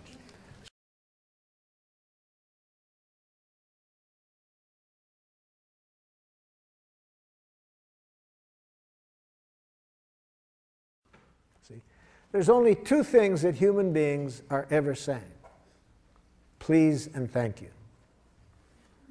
See, that's all human beings are ever saying. The only thing is, jackal-speaking people have learned to say please in a suicidal way. Think about that for a moment. What else are human beings ever saying except please? You're behaving in a way that isn't meeting my needs, or my needs are not getting met by something else. Would you please do this to meet my needs? We need to know how to say that well to survive in the world. When our needs are not getting met, we need to know how to say please in a way that makes it enjoyable for people to give it to us. All right, this morning we learned how to do that. Just learn how to say what you are feeling and needing, and make a clear request. Make sure that no words come out of your mouth that imply wrongness on the part of other people. Do everything you can to promote in people the trust that when you make a request, it is a request and not a demand. And that increases the likelihood that people will enjoy giving to you. So we studied that this morning. Now, the other half of the process is how to receive from other people what's alive in them and what they are needing to make life wonderful, and how to receive that without hearing any criticism or demand, just to hear what's alive in them. And we need to learn how to do this even when these other people are saying please in this strange way that we've been educated to say please. You know, you were all speaking perfect giraffe for about a year. See, so what I'm teaching you now is really not a second language, it's really your first language. I'm bringing you back to life, to nature, to your first language. So now the other half. How do we respond to a jackal's please when a jackal is expressing the please this way? The problem with you is that you are too, see, that's please. That person's in pain. That person has a need that isn't getting met. And isn't it sad that they only know that way to ask for it? Isn't that tragic for this person? To be saying please in a way that almost guarantees you're not going to get what you want. Or if you do, it's going to be motivated by fear, guilt, or shame, and you're going to pay for it. How sad to be educated that way. And now, of course, it would be even sadder if when the person says please that way, you don't hear the please. You hear a criticism. And that's when we have war. See, somebody in pain does their best to express it. Person on the other end hears a criticism. So let me tell you what the person that you were working on this morning, all of the messages that I heard you relate, that what you predict they might say back, here is what I heard the person saying. I heard the person you're speaking with saying this back to you. I'm in pain. I have a need that isn't getting met. Okay? That's what the person was saying in the message that you wrote down. I'm in pain because a need of mine isn't getting met. Now hear that. Put on giraffe ears and say this back to the person. Are you feeling? And guess what that person is feeling when they say what they did. Because you are needing. and guess what their need is. So I'm asking you to go back to the message that you predicted you might get back. I'm wanting you to imagine the person actually says this to you. And now if you have giraffe ears on, here will be your reaction. Are you feeling? Guess they're feeling. Because you are needing, guess their need. With giraffe ears, all you can hear are feelings and needs. You can hear no criticism.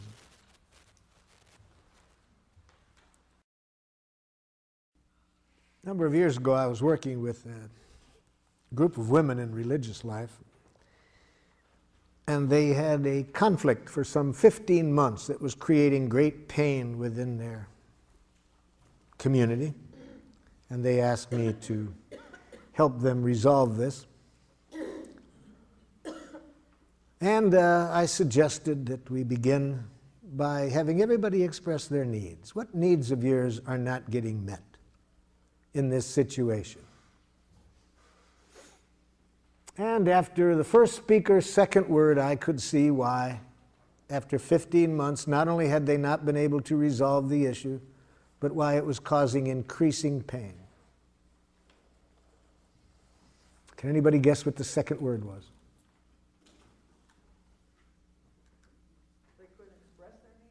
But what was the second word? First word was I. I think. Yes. That's, as soon as I heard the second word, I could see why it would. Notice my question of them was, what needs of yours are not getting met? And instead of an answer, I got, I think. Immediately I knew trouble.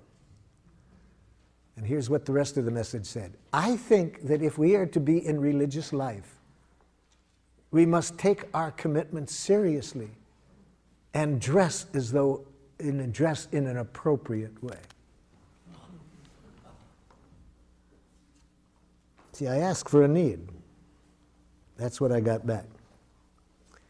And then another religious sister said, Sister, I agree, but I think. See, 15 months. What was the issue? The issue was whether to wear traditional clothing or not, you see. This was the issue. 15 months, had not been able to resolve it. In fact, great pain in that 15 months. The community was divided. But I asked, what are you needing? And I got thoughts. Thoughts. You see. So it took me a while to teach them never to hear the thoughts. Do not hear thoughts. Only use the thoughts as a window. Look through the thoughts to the needs that are behind. Hear the needs behind. It'll be a whole different world. Don't hear thoughts. They finally got it. They finally started to look through the words, the thoughts, to what was behind. And then it was amazing how in a short time we resolved the conflict. My partner Ruth Bebermeyer was with me at the time and saw this miracle that comes whenever we hear through the words to what's behind them. I feel so sentenced by your words. I feel so judged and sent away. Before I go, I'd like to know, is that what you meant to say? Before I rise to my defense, before I speak in hurt or fear, before I build that wall of words, tell me, did I really hear? Words are windows or they're walls. They sentence us or set us free. When I speak, and when I hear, let the love light shine through me. There are things I need to say, things that mean so much to me. If my words don't make me clear, will you help me to be free? If I seem to put you down, if you felt I didn't care, try to listen through my words to the feelings that we share.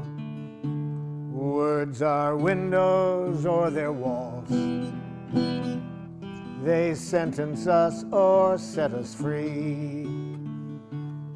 When I speak and when I hear, let the love light shine through me.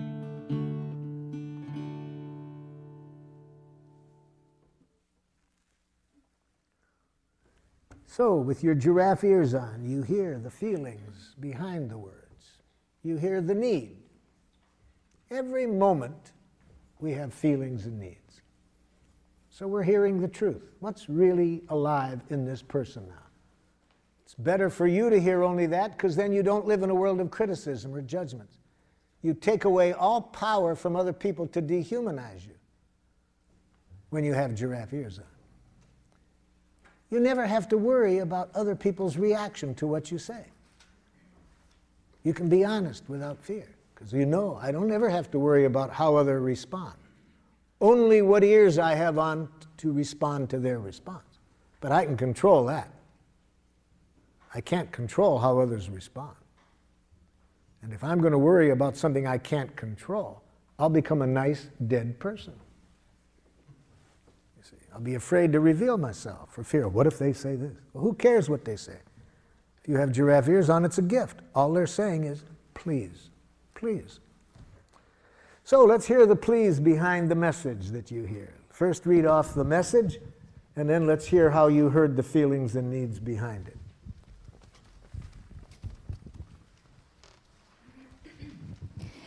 What I expect my daughter would say was, I can't control myself when I'm so angry. I can't control myself when I'm so angry. And when I thought about it, I would think I could say, are you feeling frustrated because you are needing some other ways to express your anger? That's what I ask you to do, to try to hear the feelings and needs. And even if that's not accurate, notice what it does, even if it's wrong. It demonstrates a value. It demonstrates that you value what's alive in that person. That you're taking the time to try to connect with what's alive in that person. When people trust that that's what's interesting to you, already we can solve anything, you see. What makes it hard to resolve things is when people feel the other person is only interested in winning. They don't care about me. They're just out to show me that I shouldn't do this.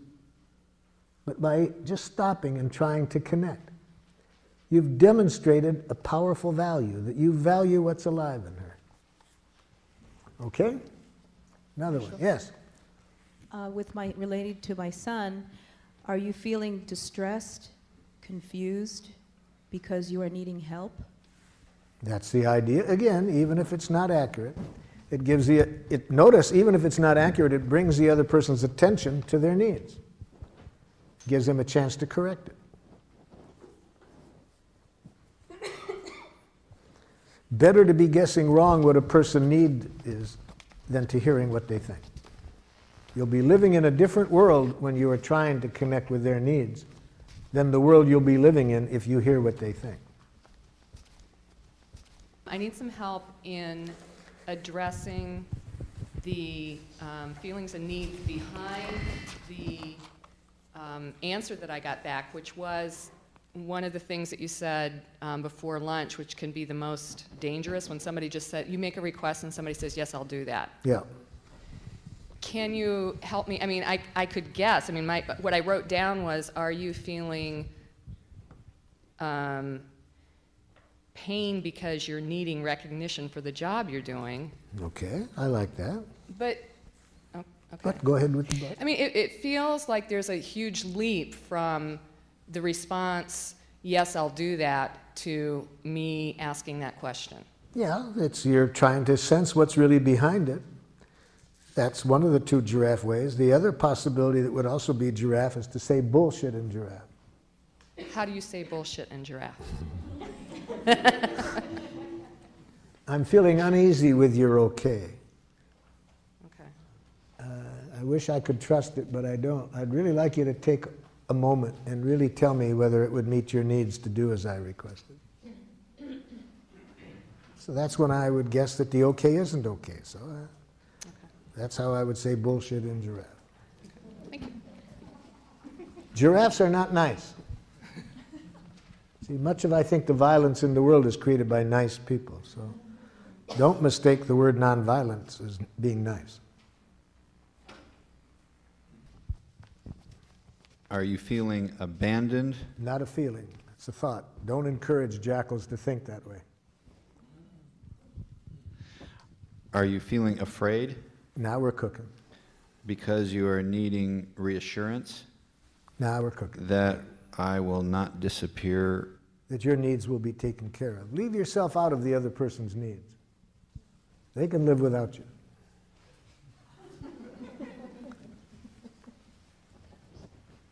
All of their needs can be met without you. How could I satisfy your needs? That is a valid question. How could I satisfy your needs? That's a jackal question. That kind of question, if the other person is smart, they'll take the Fifth Amendment. Yeah. This was an answer to when my daughter said, "You sound like you're reading from a book." You sound like you're reading from a book. And I say, are you feeling scared, separate, or alienated? And are you needing to be responded to in a genuine, heartfelt way? Yes, but you're doing it again when you do that.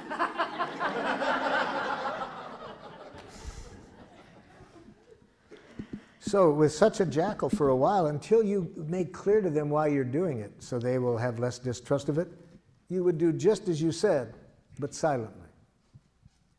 Silently? Yes. See, don't think we have to do this out loud for it to be powerful. It can be powerful if we don't say a word, as long as where our attention is here, you see. So you might have heard just that, but maybe not have said it out loud. See? Yeah, see, that's all you can hear with the giraffe ears on. And you can hear that even if you're silent. You don't have to say out loud. You could just have heard that. But you'll show that your attention is here from your eyes. Because when we're hearing what is in a person's heart, our eyes are different than when we're hearing a criticism or when we're making a criticism. You see? Our eyes, it's not subtle. Now, the advantage in being able to say it out loud is the person can correct us if we're not accurate. But even if we don't say it out loud, we live in a different world when we're connecting here than when we're hearing criticism. This is a... The question would be, that I would have asked, would be something like, I would like you to ask me for help if you need it. Yes. And then the person responds? I am afraid of becoming a burden. No, it's almost a giraffe response. So how do you respond to this person? I'm afraid of becoming a burden. Now, if you're a jackal, you would say, no, you wouldn't be a burden. So if you're a jackal, you will try to reassure. See, jackals try to fix people in pain.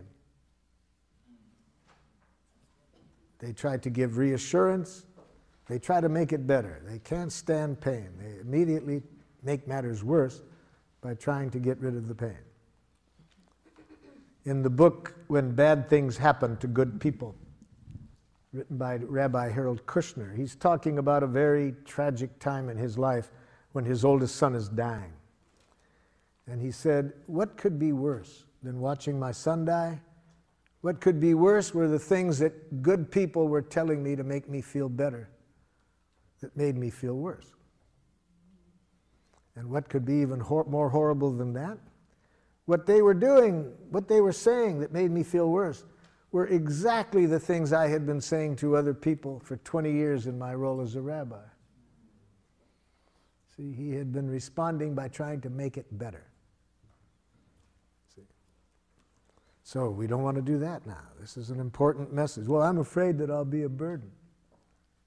So put on giraffe ears. What is this person feeling and needing when they say that?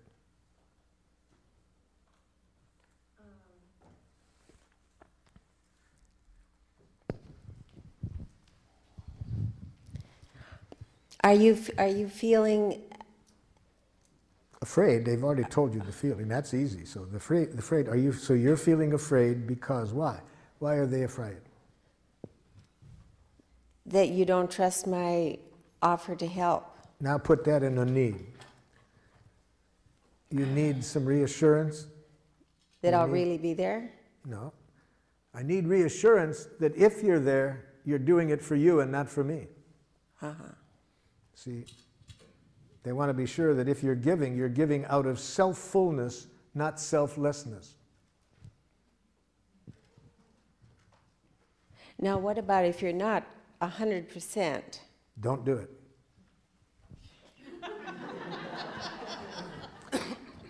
I would suggest you heed Joseph Campbell's advice when he, having studied all the basic myths of the world and the basic religions, concludes that if there's one wise thing that seems present in all the basic religions, it's this: don't do anything that isn't play. Yes, don't do anything that isn't play. And it'll be play if you're meeting your own needs. So don't do things for other people. Well, the only right way is Hold your it, way. hold it, hold it, hold it. Your ears just dropped off. Put your ears back on, because if your ears are on, you will never hear the word right. It doesn't exist. If you hear that word, it's going to be toxic. Never hear another person telling you what's right. It's not good for them, it's not good for you. Right. I understand. Okay, so just hear feelings and needs.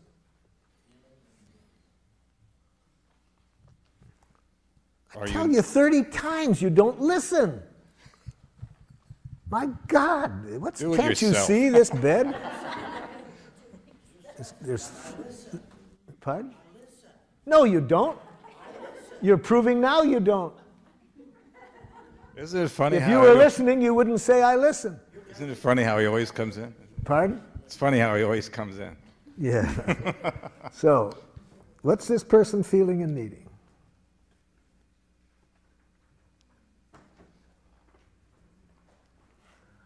Let me help you out. Want me to help you out with this, Jack?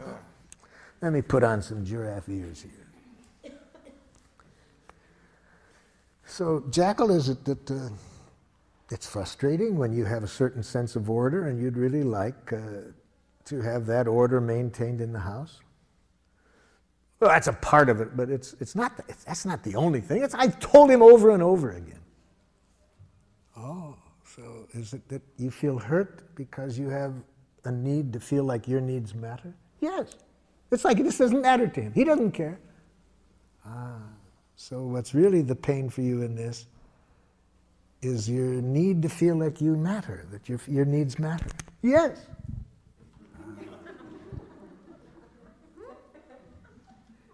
So how do you feel when you hear the jackal say this?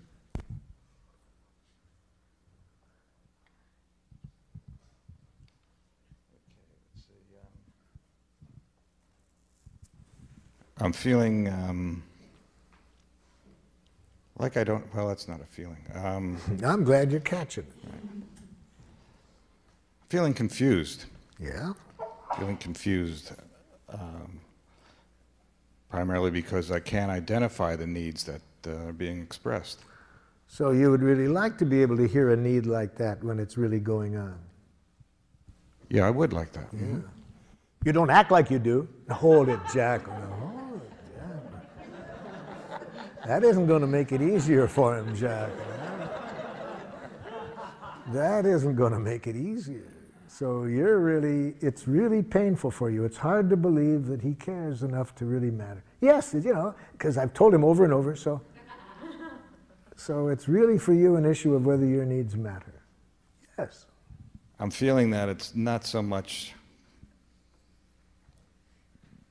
the beds or the dishes, though. Feeling that it's something else. I'm just telling you what it is. It's the general fear I have that my needs don't matter to you.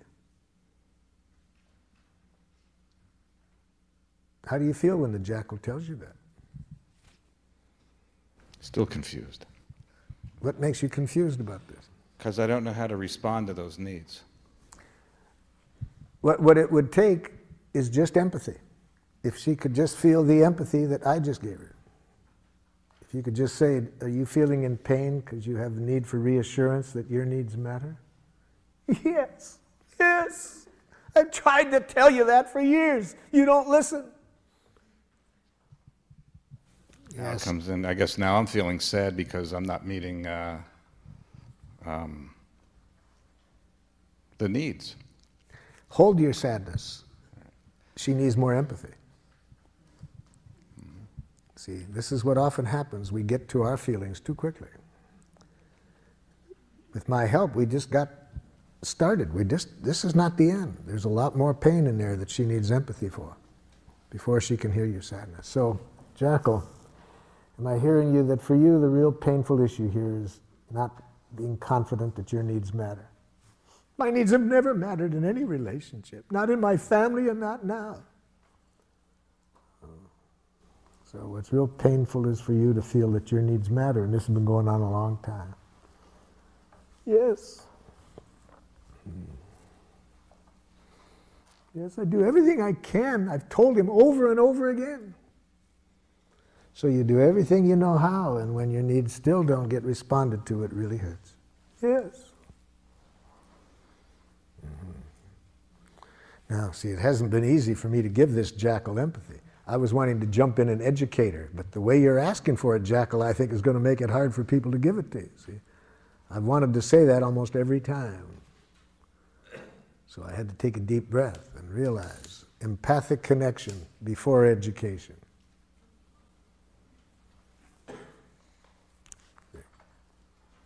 Now is not the time to educate, that the way you're asking for it's going to make it pretty hard for somebody without super-powered giraffe ears to hear your needs. Question on that. Doesn't this situation require some kind of resolution or solution? Yes, or yes, and almost yes. And the resolution, the solution will find us when the connection is there. Now, what connection? You see,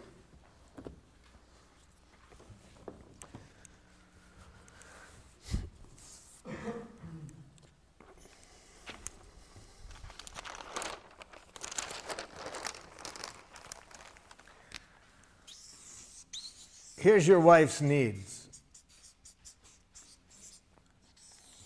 Here's your needs.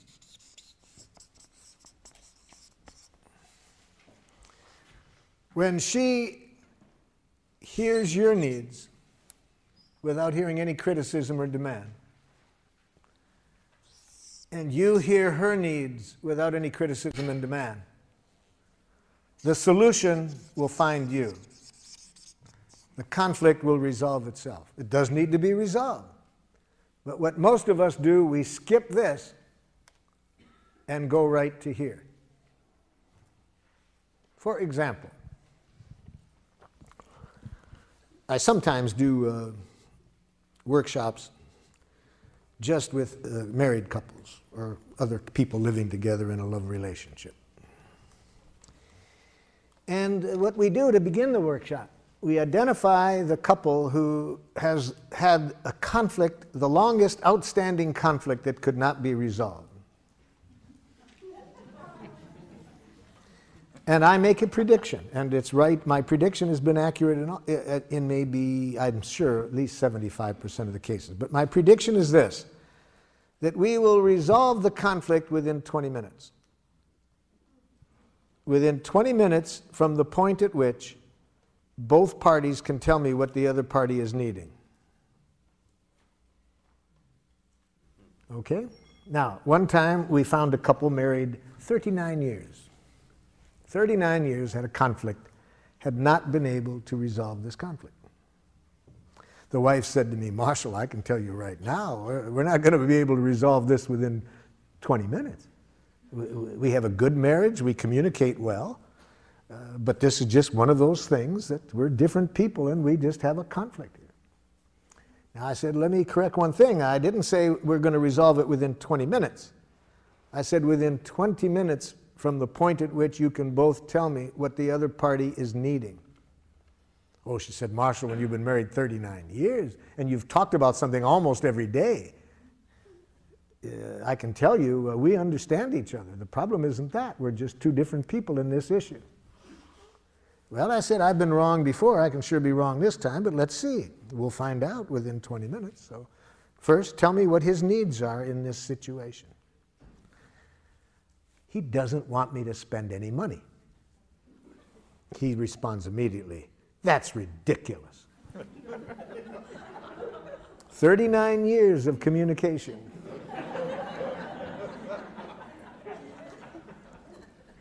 Now, first of all, doesn't want me to spend any money is not a need. See, needs and strategies need to be separated. They had been talking about how much money she could spend and not spend, but the more important issue there was whether who takes care of the checkbook. He unilaterally controlled the checkbook, which was really the main issue between them. See, but I'm saying I don't even want the couple to talk about the strategies or the solutions until the connection is there. When the connection is there, the conflicts usually resolve themselves. So I pointed out to her, no, that's not a need. And even if it was, notice he's saying that's not accurate. Well, she said, okay, let me then tell you what his needs are, Marshall. You see, he's just like his own father. They both have a depression mentality when it comes to money. I said, stop. Now I'm hearing psychoanalytic jackal. And I was going to take another 39 years if you get into that. No, I'm not asking for an analysis of his personality. I'm saying, what are his needs? She didn't know. After 39 years, she had no awareness, consciousness of his needs. So I said to him, okay, well, she doesn't know. Why don't you tell her? Well, Marshall, let me tell you what her needs are. You see, she's a lovely woman, wonderful mother, a wonderful wife. But when it comes to money, she's totally irresponsible. Here comes another 39 years, you see. I ask for a need, and he gives me a diagnosis. And, of course, she immediately says, that's unfair. I said, hold it. So I could see they didn't have a need literacy, so I had to loan them my ears. So with giraffe ears, of course, I'm conscious that all judgment, she's totally irresponsible, is a tragic expression of an unmet need. You see? So if she would have had these ears, they would have been able to resolve this in the first year of their marriage. But she didn't. She was taking it personally. So I helped them out. I said, when you say she's irresponsible, are you feeling frightened and need to be sure the family is protected economically? He said, that's exactly what I mean. Well, that wasn't what he had been saying for 39 years. But he didn't know how to say his feelings and needs. Okay, so I've got his needs identified. He was scared, wanted to protect the family economically. I turned to his wife and said, could you tell me back what you heard him say? But because I did, one time I overdrew the checkbook when we were, first married, now he thinks, I said, excuse me. Notice what the first word that she said was, but. See, she doesn't know the cardinal giraffe rule. Never put your butt in the face of an angry person.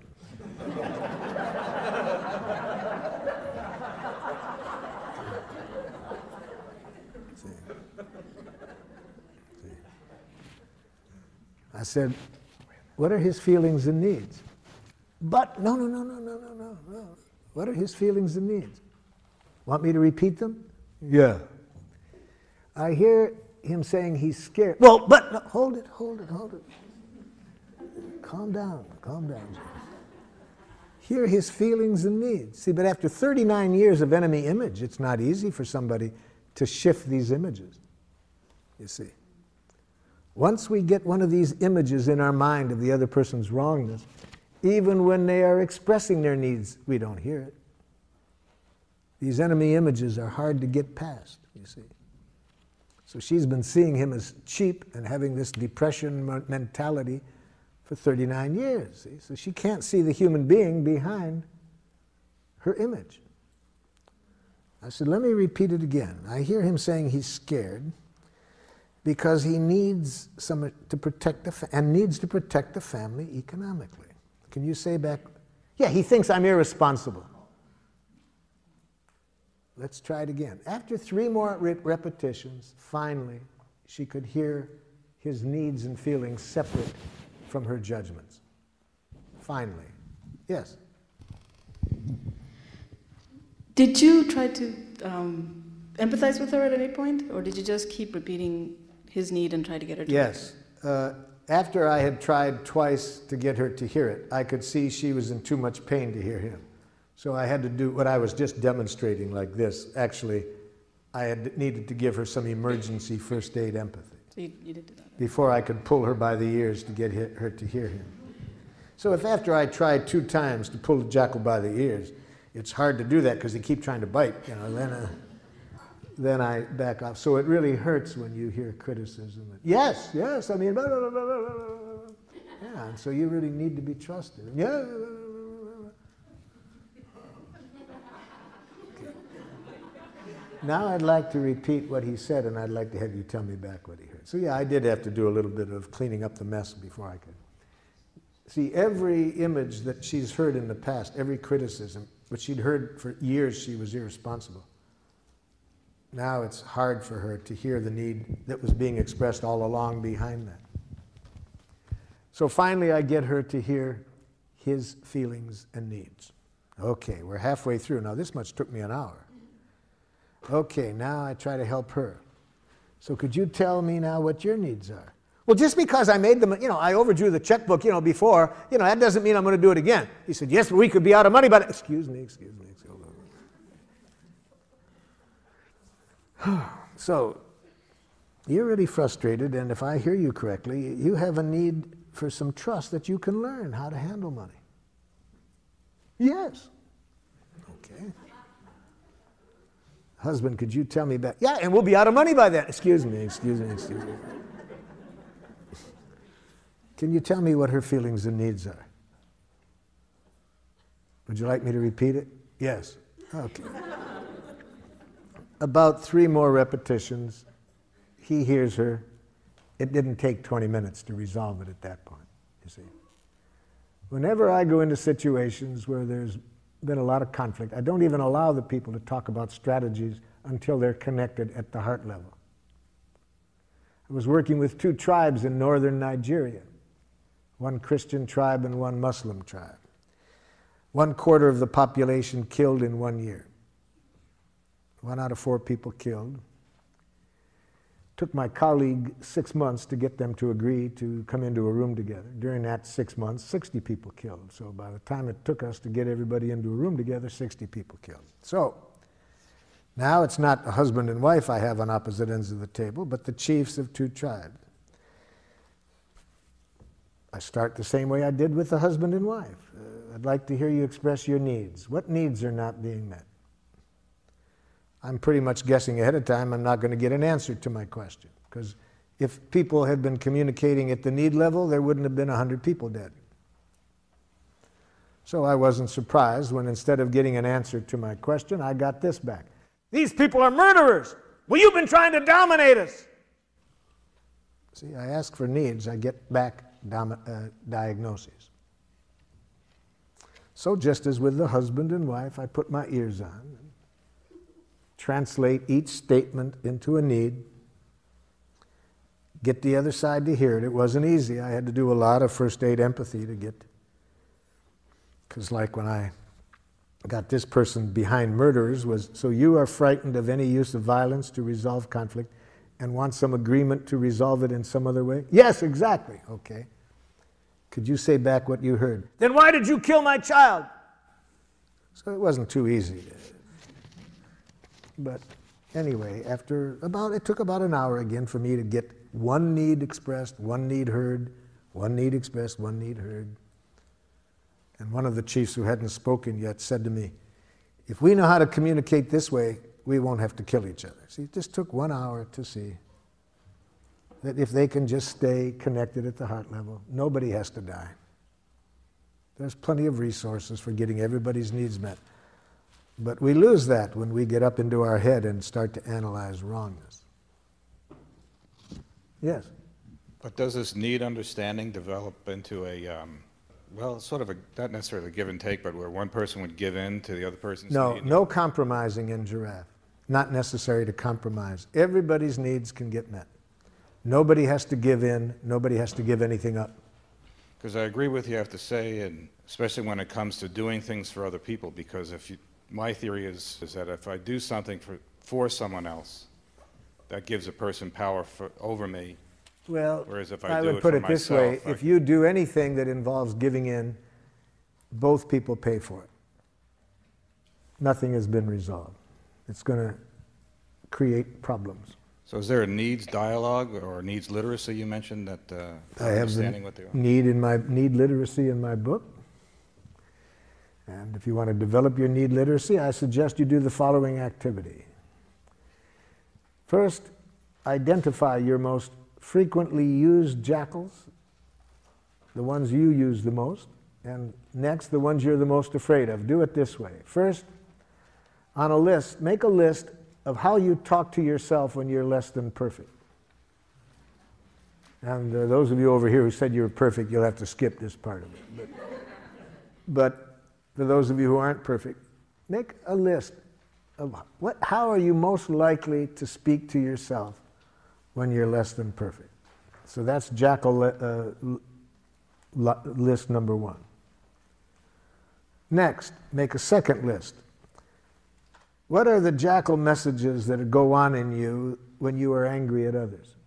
So when you're judging others and are angry, what are you most likely to be saying to yourself or out loud about the other person? So that's jackal list number 2. Jackal list number 3. List those things that when other people say it, at the moment you respond to defensively or aggressively. And put on that list things that you have been so afraid that people might think it of you, that you've become a nice dead person to avoid it. So in other words, put into that list not only what people have said that got you defensive, but things you're scared of they might say. Okay, now do this exercise to build your need literacy. Go back over that first list where what you say to yourself when you're less than perfect. Now, for each judgment, think of what might have been the stimulus for it. See, you've got to relate each of these to a specific context.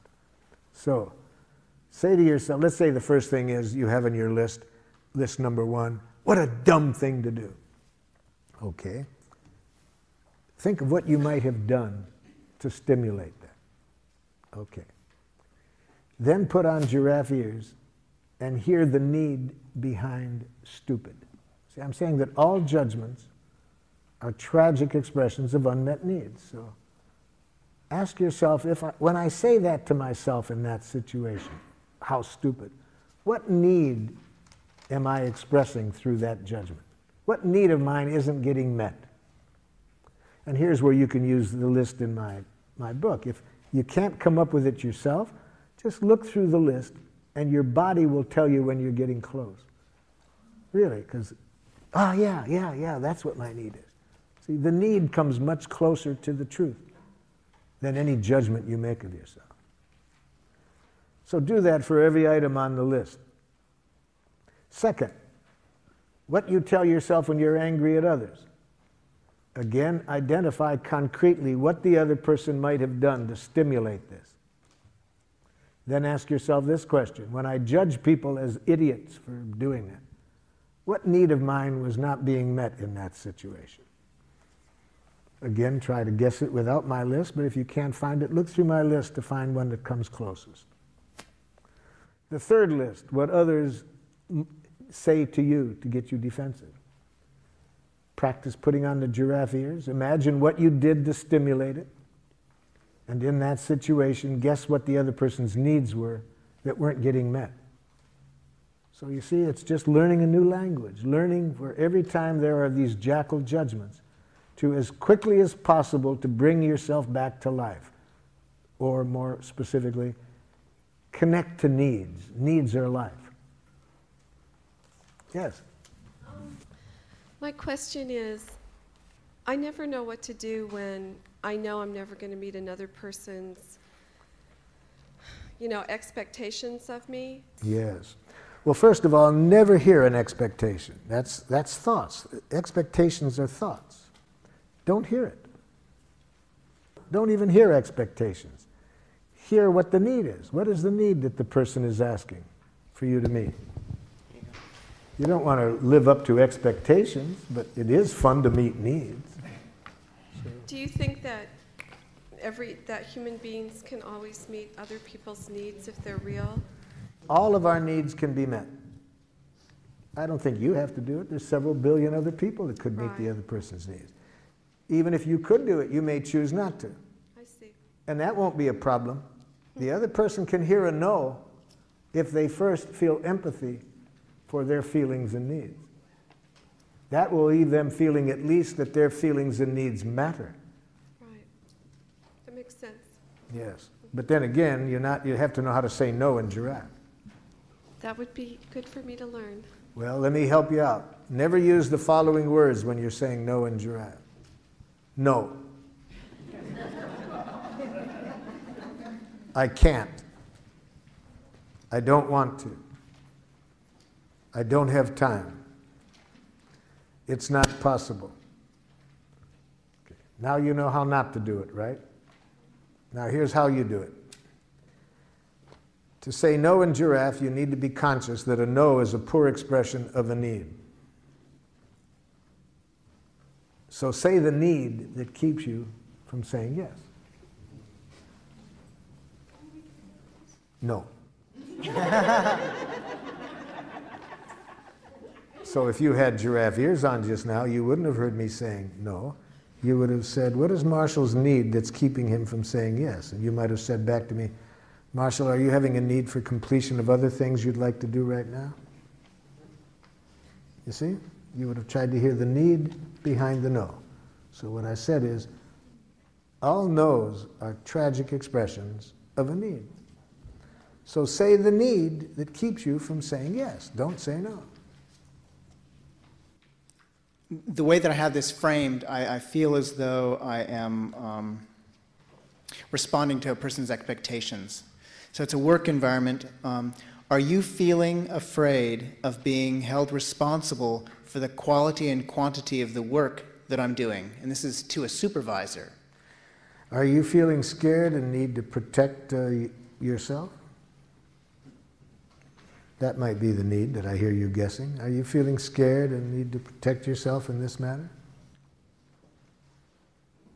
I guess when I hear that, I feel afraid because I'm inferring that there's a danger and that they have a fear of some danger. If this is what you're guessing is alive in them, you're not saying it's right. See, we never say you are feeling. We always say, are you feeling? We may be wrong, but we're trying to get clear what's going on in this person. Are you feeling afraid and need to protect yourself? And taking the my performance part out of it. You're saying take the me out of the Yes. Just giraffe try to ears. hear the feelings and needs without you. We know what that is in this situation. They're talking to you about some things you've done or haven't done. So in the context, we're pretty clear what's going on. What we want to hear now is their feelings and needs. Are you feeling scared and need to protect yourself in this matter? Now, if this is in many settings where the people are not used to having feelings dealt with, the other person might get very upset with having their feelings being talked about. In which case you do it silently. But if you're a giraffe, you hear feelings and needs in every message. Whether you do it out loud or not, Politically, we adjust when we might do it out loud. But we don't allow anything else into our consciousness except this other person's feelings and needs.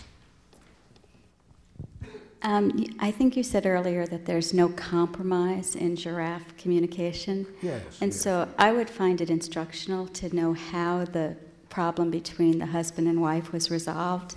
Yes. And Yes. how it was a win-win situation for both of them. First, once there is empathy, people feel that their feelings and needs matter, which is done through the empathy.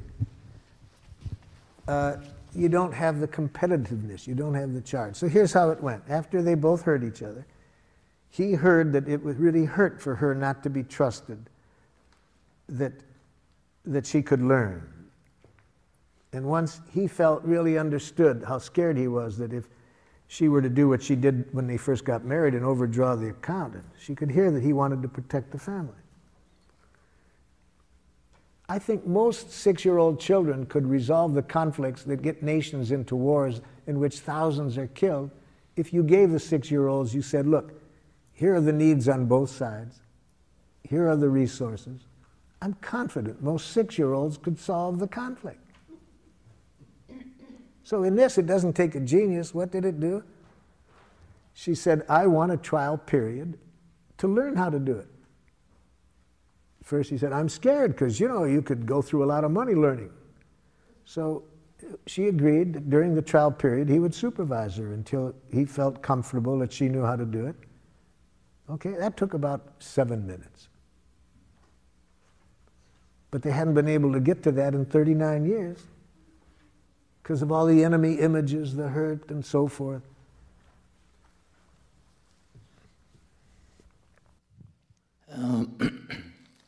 How do you deal with a situation when you have a similar needs and you attempt to express them to each other and you sense as the emotions build up because of apparent competitive edge working that our mutual needs are not being heard by either of the jackals? Then you either need to get a third party to give both of them the empathy they need to hear each other.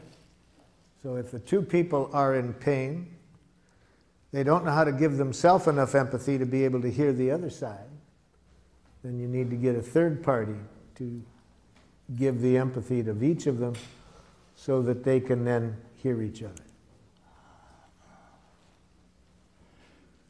And that third party should be together with these two individuals or separately?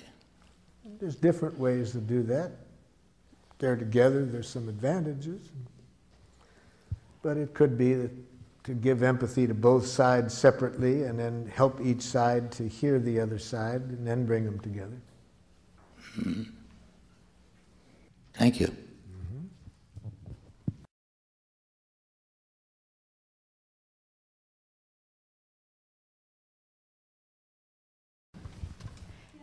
This morning you made a reference to giraffe mourning and that there's a different way of saying you're sorry to someone, and I wanted to hear what that was.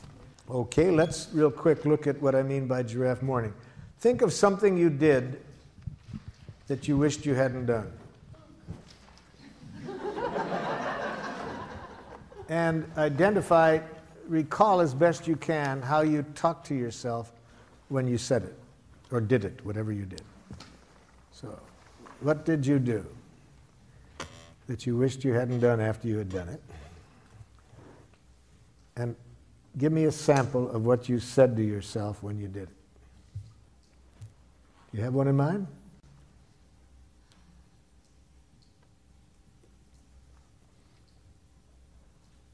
Okay.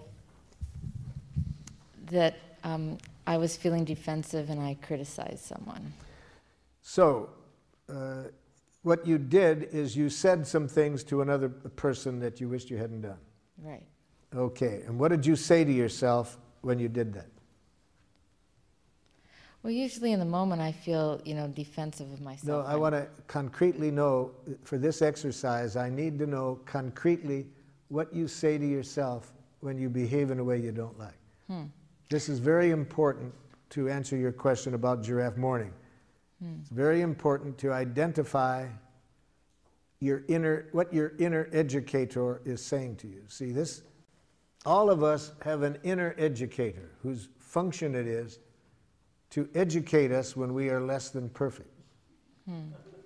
Now, most of us made the mistake of sending our inner educator off to a brutal jackal academy for inner educators. And so it's important to be conscious of how our inner educator talks to us. So that's what I'm asking you. When you said what you did to your husband, what did your inner educator, how did your inner educator try to educate you? It said what to you about what you had done? In the moment or later? Either one. Well, the point when I start to feel regret or sorry is later. Which at any point, what did you say to yourself about what you had done? Okay. I said, I'm a bad person. Now that's enough, you see. See, your inner educator tries to educate you through penitence, through making you hate yourself for what you've done. It uses language that implies there's such a thing as a bad person. All right. Now, if you apologize out of that energy, that's jackal. Any apology that comes out of thinking you did something wrong is not going to be good for you or the other person. You with me so far? Well, I know it feels bad. Yeah, it feels bad. And I really want you to feel bad in this situation. But I want you to feel a sweet bad. A sweet bad that will help you learn from this without hating yourself. When you have a thought in your head that you're a bad person, that's ugly bad. That's a punitive bad. That'll first of all make it hard to learn. And even if you do learn, it's out of self-hatred. So whatever changes you make are at great cost. So that's your inner educator. That was your inner educator speaking to you when it said you're a bad person. Now, we've been learning today that all judgments are expressions of needs, right? So your inner educator means well. It really means well. It wants you to learn from this in a way that will serve life. It means well, it's just its language that sucks. Okay? So we don't want to hear what the inner educator thinks about us. We want to hear the need that isn't getting met, that it's trying to call to our attention.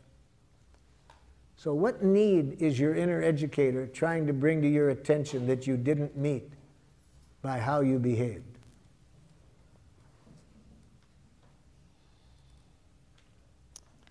A need to be in relationship with the other person. A need, in what kind of relationship? A mutual understanding, respectful. Right. So it didn't meet your need for respecting and understanding the other person. Yeah. And how do you feel when that need isn't met?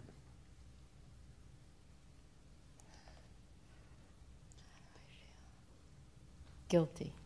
Then you still got the bad person image in mind. So Yeah. if you still think you're bad, if there's any thinking still going on, that guilt comes from the judgment. Well, I feel separate and isolated. But how do you feel? What emotion do you feel about not meeting your own needs for understanding and respecting? See, the guilt comes from that image of bad person, but what feeling comes from not meeting your need to respond to this person with respect and understanding? Sad. That's a sweet pain. See, that's giraffe mourning. So if you say to the person, you know, the way I talk to you, I feel really sad. It doesn't meet my need for respecting you and understanding you. You see, there's no image in there that I'm a bad person. I'm sad. I didn't meet my own need for respecting and understanding you. Check with the other person what they'd rather hear. Whether they'd rather hear the giraffe mourning or the apology that you're a bad person. Yes. I'm having a little problem trying to find the teeth in this model somehow. it seems like everything is, even though we're talking that it's on a feeling level, everything seems, the way I'm interpreting anyways, is sort of on a mental level as opposed to an emotional level. And I guess I operate a lot from my gut, and I'm trying to get down to that somehow. So I need some help with it. Basically, tell me how I would be able to use this technique in my daily life, and to make it so that it's natural. You know, it's not natural for me to operate this way. And, the first thing I would recommend to you is change the word natural to habitual. Change the word natural to habitual. I think this process is natural, more natural than the way you were trained to think. So Gandhi says it's very dangerous to mix up the words natural and habitual. He says we have been trained to be quite habitual at communicating in ways that are quite unnatural. So I can't think of a more natural way to communicate than to talk about what's alive in us. Just what we're feeling and needing. But when you feel like saying, if I feel like saying no seems okay to me. But what you were saying before is that... What do you mean by okay? It's okay to say no. What do you mean by what do I mean? You know, we can go back and forth. Pardon? We can go back and forth by asking each other so let what me we be mean more about specific. When you say no, I predict that by saying no, more often than you would like, the other person is going to react to you in a way that isn't in your best interest. But if you say the need behind the no, that's less likely to happen. So then, if I understand what you're saying, the idea is to communicate in a way that the other person would communicate back to you so that it's in my best interest? I'm saying the purpose of this process is to get everybody's needs met, and that the needs are met by people giving willingly, not out of any coercive motivation. And I'm saying that when you say no, it gets in the way of the likelihood that everybody's needs are going to end up getting met. If you say the need that keeps you from saying yes, I predict there's more likelihood that everybody's needs will end up getting met.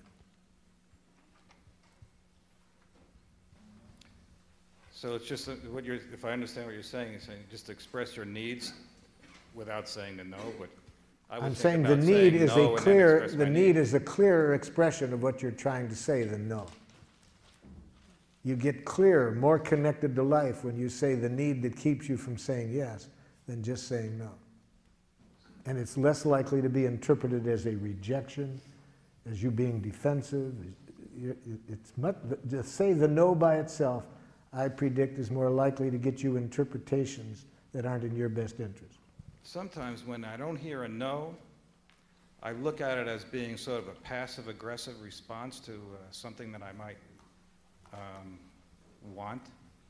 Someone, let's say if I make an appointment with somebody, and instead of them saying no, they just don't show up. Yes. And then they give me a reason why they don't show up. I'm not suggesting that. I'm not suggesting that response. I'm suggesting that I would have liked that person to have told you honestly at the time what their need was. I think if they had done that, you wouldn't have gotten into that situation. They said a yes that wasn't so. Some people won't say, I'm afraid. Pardon? Let's say if the reason is that they're afraid to. It would depend a lot on what has happened in the past to them when they have said no in whatever way they did it. If they have not enjoyed very empathic responses to it in the past, then they're probably afraid to be honest about it now.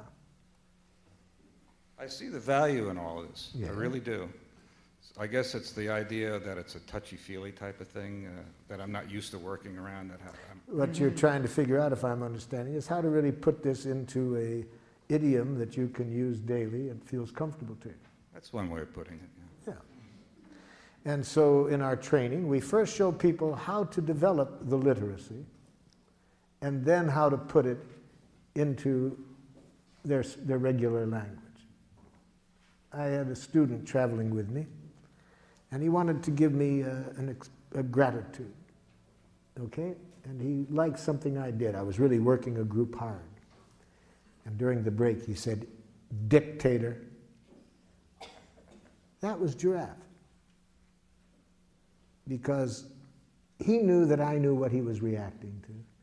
He knew I wouldn't hear a judgment. He knew I would guess in there what he was feeling and needing. You see, so he could say that to me, dictator. So after we really know how to clearly identify our feelings, needs, requests, then we can start to put it into a language that can connect us with the people we're speaking with. But at this stage of the day, after one day, I'm still working with you on making sure you understand what a feeling and a need is, because if you don't really understand that, it's going to be hard to know how to then put it into your idiom. I guess I'm a recovering New York jackal, you know. I'm getting the impression that apology isn't really the best service of being a giraffe. And I'd like to know if you could model, I'd like to see you model for me an acknowledgement of missing the mark, sinning courageously. If you recall earlier, I showed an example of that where I showed the person saying, "I feel sad. I would have liked to have responded with more understanding than I did." So you're not using the word "I'm sorry," you're saying "I'm sad," you're telling your It's feelings. not so much the word "I'm sorry." What we shifted from was thinking that I did something wrong, that it was bad. It's that thinking that is the problem. And the "I'm sorry" follows from that thinking. So it's not just that I don't say "I'm sorry," I say "I'm sad." If I'm sad. See, the word "I'm sorry" means almost nothing. Right, people can say that and not feel anything. It's this, you say that to buy forgiveness. So if I'm feeling sad, I say that. I'm feeling sad. I would have liked to have been more aware of your needs, for example, where I didn't take the person's needs into consideration. But I don't say, "I'm sorry, that was inconsiderate of me." There's no self-blame. I didn't do anything wrong. There is no such thing as doing anything wrong. What I did was not in harmony with my needs. I want to mourn that. I'm sad. I would have liked to have been more aware of your needs. Something like that. Does that give you the example? Very much so. Thank you. Yeah. I have a question over Yes? here to your left.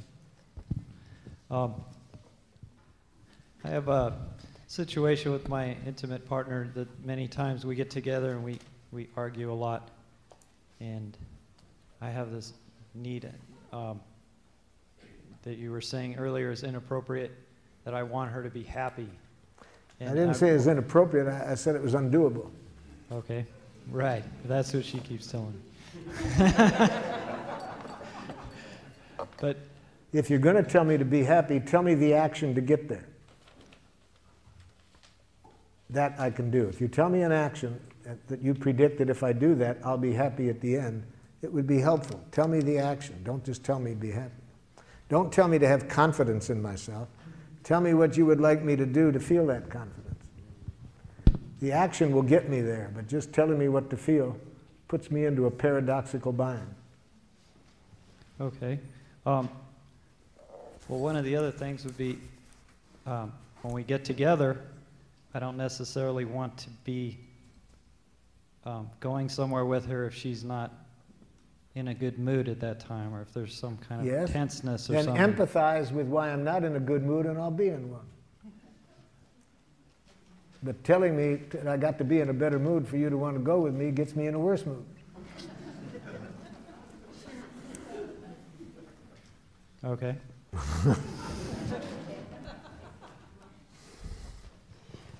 I'm wondering if there's some times when it's over here.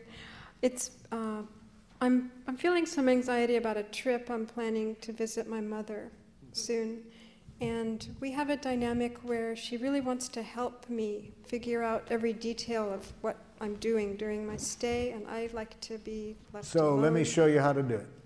And I'm afraid that if I talk to her like this, it's going to make matters much worse. Okay, then we'll teach you how. If it does, we'll show you how to enjoy it when it gets worse. Okay. But first, let me show you the first thing to do. If we want a person to consider another behavior than the one they're doing, start the communication by showing them that what they're doing is the most precious thing they could be doing. this way, empathy. Start by empathizing with Mother's intent in behaving as she does.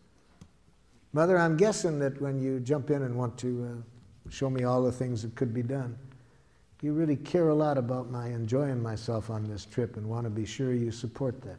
Oh, yes, yes, there's a lot of things. Blah, blah. Yeah, so it's really very important to you that I have a good time and you want to contribute to it. Yeah.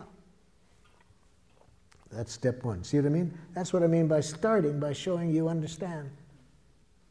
Now, the more we're concerned about that behavior, the more important it is to start with this.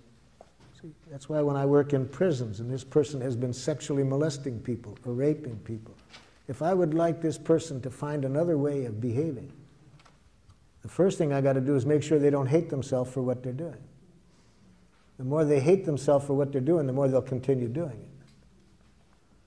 So I start by empathizing with what their needs are in doing it. Okay, so you got that step. The next step, what we started off the day with, I tell honestly how I feel. And Mom, I'm feeling torn right now because I'm grateful for your intent. But I really have a need to kind of make my own choices here because I think it'd be very hard for anybody else to really know what I need, and I need this space to figure it out for myself. So would you tell me what you heard me say, Mother, so I can see if I'm making myself clear?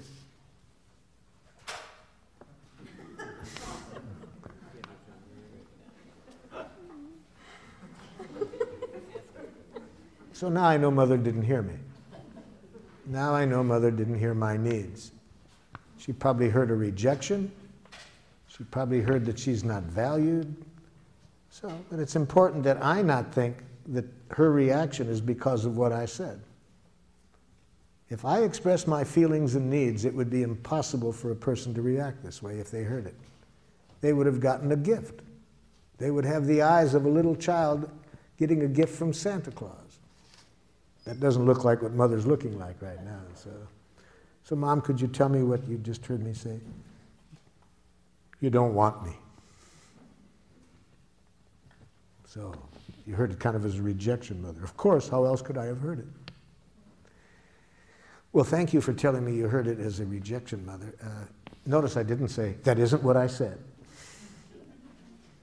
See, if you want to have people understand you differently, never tell them, you're misunderstanding me. Never say, that isn't what I said. Say, thank you for telling me that's what you heard. I can see I didn't make myself clear. I'd like to try again, Mother. As I do value very much your offering to help, but I have a need to kind of get my own needs clear and structure my own time. Can you tell me what you hear me say? So you think I don't have any intelligence about helping you. Thank you for telling me that's what you're hearing, Mother. I'd like you to hear it differently. I'd like you just to hear my needs, that I have a real need to kind of sort things out for myself and structure my own time. Could you tell me what you heard? See, you have a need to kind of get clear for yourself what you want and to figure things out. Thank you, Mother. See how easy it is to get empathy from a jackal? Just about 3 ear pulls and I got it, right? Now there are some 8-pull jackals too, I know that. But I can tell from how sweet you are, your mother is a 3-pull jackal. Thank you.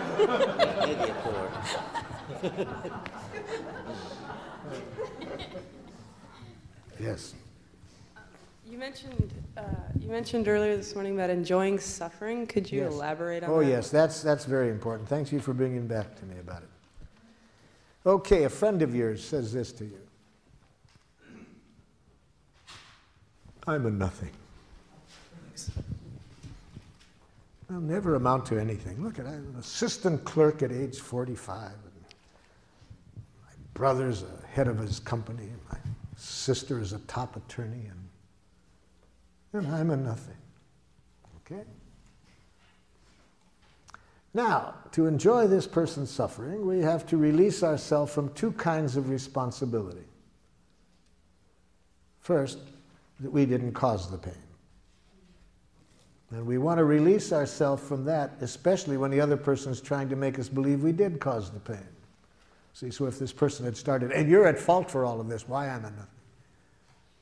Especially when the person says that, we do not want to in any way think we caused this person's pain, because you can't cause another person's psychological pain. Well, in this case, the person wasn't saying that, so that's pretty easy to liberate ourselves from feeling responsible. But the second one is the hard one. To think we have to fix it, to make the person feel better. The more we think it's our job to make a person feel better, the more we're going to make it worse. Because you can't fix people. The good news is you don't have to. There is a very powerful healing energy always available if we don't block it. And how do we block that energy? By trying to fix things ourselves. So how do we help that energy do the job? By empathy. And empathy requires presence, just to be present. When we are just present, when we are remembering the Buddha's advice, don't do something, stand there. When we do that, and that energy works through us, there is a precious connection between that person and us. And that precious connection is what I mean by enjoy the pain, to enjoy that precious connection. And whether this person's feeling joy or pain, if we are present there with them, that's what I mean. But we block that beautiful energy whenever we step in and think we have to fix things. So if we say, oh, there, you'll feel better, it'll get over it, we make it worse. When we start to give advice, we make it worse. So what does that look like? So you're feeling really discouraged and really would like to have achieved more in your life at this moment than you've done. Yes, I've had every opportunity, and look at me, I've just never made use of anything, you know. Yeah, so you're really discouraged and frustrated and would really have liked to have made different use of some things than you have. Yeah. See, I'm just present, not trying to fix it. And when that happens, there's a very precious connection. That's what I mean by enjoyment. And that precious connection does the healing, not your advice, not your whatever. Yes? Can you clarify the distinction between empathizing and sort of encouraging and supporting the soap opera of, you know, somebody who is somebody who's suffering, and sometimes by being there, it's sort of a subtle encouragement as opposed to... the subtle encouragement that I think you're talking about comes about when this person is talking about what happened to them for the 50th time you've heard the story. So if I'm really listening to them, I don't hear what they talk about the past, because I know that the more they talk about the past, the less healing will take place. So I interrupt. But I interrupt to bring the conversation to life. They're talking about the past, and I interrupt and I say, excuse me, but it sounds like right now you're still feeling hurt because your need for respect wasn't met in that. See, because just letting them talk about the past and asking them questions about what happened about the past is to just keep the soap opera going. So I interrupt when they talk about the past, because we don't heal by talking about the past. We heal by talking about what's alive in us right now, stimulated by the past. But it's what's here now. And when I connect at that level, they won't keep talking about it. They'll heal. Last question, and then I'm going to get into the subject that I'd like to cover before the end. Yes?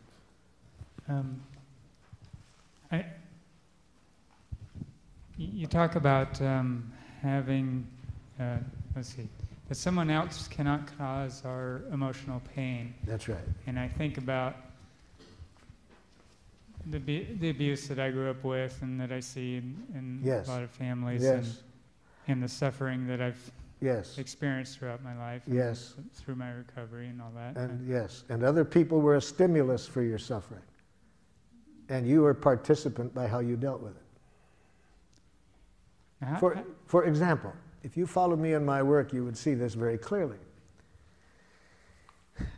In places like Rwanda, Burundi, Sierra Leone, I'm working with people that have had their families killed. Some of those people have such rage that all they live for, moment by moment, is the possibility of vengeance. Others have no anger, have never had anger. Same exact stimulus. They have deep feelings, but not rage. So it is not the stimulus that determines how our emotional reaction is. That part is up to us. I work with some women, unfortunately a lot, who have been raped. And some of them feel shame, deep shame. Some feel rage. Some feel other things. So the same stimulus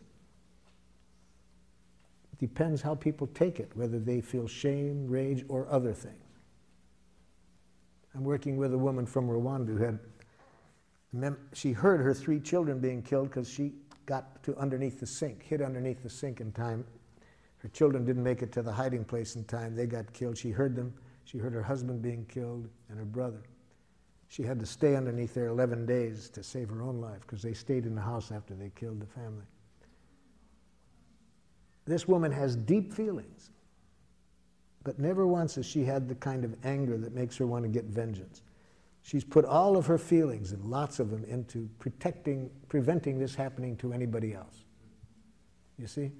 So the way she looked at it leads her to want to prevent this happening to anybody else. She came to my workshop because she wanted to know how to deal with the rage toward her from other people in her tribe who are furious with her that she won't join their efforts to kill the other people. Same stimulus, quite different reactions. Okay, so I had this stimulus, and somewhere I learned how to deal with it in the way that I had dealt with it, and I'm learning to change that now. Yes. The worst thing, of course, would be, no matter how you did choose to deal with it, is to think there was something wrong with how you chose to deal with it. I'm not wanting us to get into one way is right or wrong. I'm just saying that no matter what happens to us, the other person's responsible for what they did. I'm not saying the other person doesn't have responsibility. That's my question about accountability. That person's responsible for what they did and why they did it. We're responsible for how we deal with that.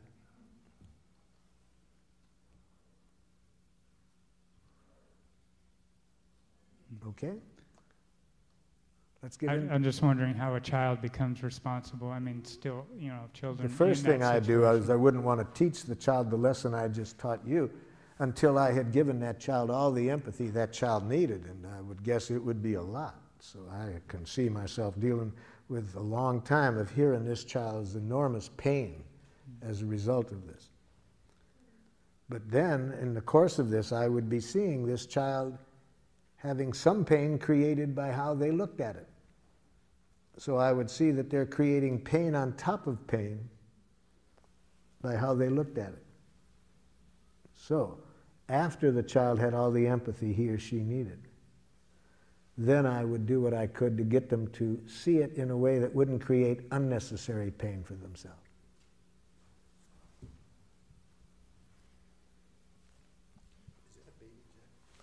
This is a baby jackal, yes. Okay, now what I'd like to do in the precious time that we have left, deal with a very important part of giraffe, because I wouldn't want you to get the idea that nonviolent communication is solely interested in conflict resolution, because it's equally interested in celebration. How can we celebrate life? In fact, the part that I've left for 10 minutes before the end is, in some respects, the most important part, because it's where we get the fuel to stay giraffe in what's often a very jackalish world. See? So it's going to be pretty hard to make this radical transformation back to our nature in many situations unless we're getting plenty of fuel. Now, where does the fuel come from? The fuel comes from celebration. And what kind of celebration? It comes from saying thank you in giraffe. So let's see now in the last minutes how we celebrate by saying thank you in giraffe, expressing gratitude in giraffe. And first, I'd like to remind you of how jackals say thank you. You did a good job on that paper. You are a very kind person. You're a good dancer. Can you see why that's jackal?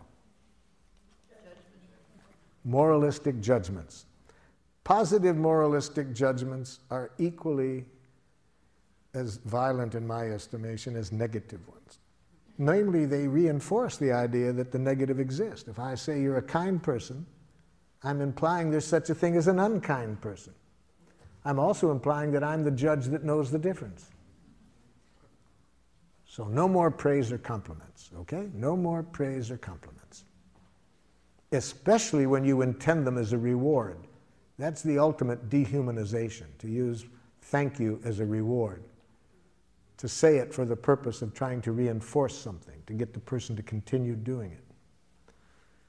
It's like sending what goes on at dog obedience school? See? Punishment and reward, see? So giving a compliment or praise for the purpose of reinforcement is giving the dog something to eat to reinforce it for something. Well, people are not for that treatment.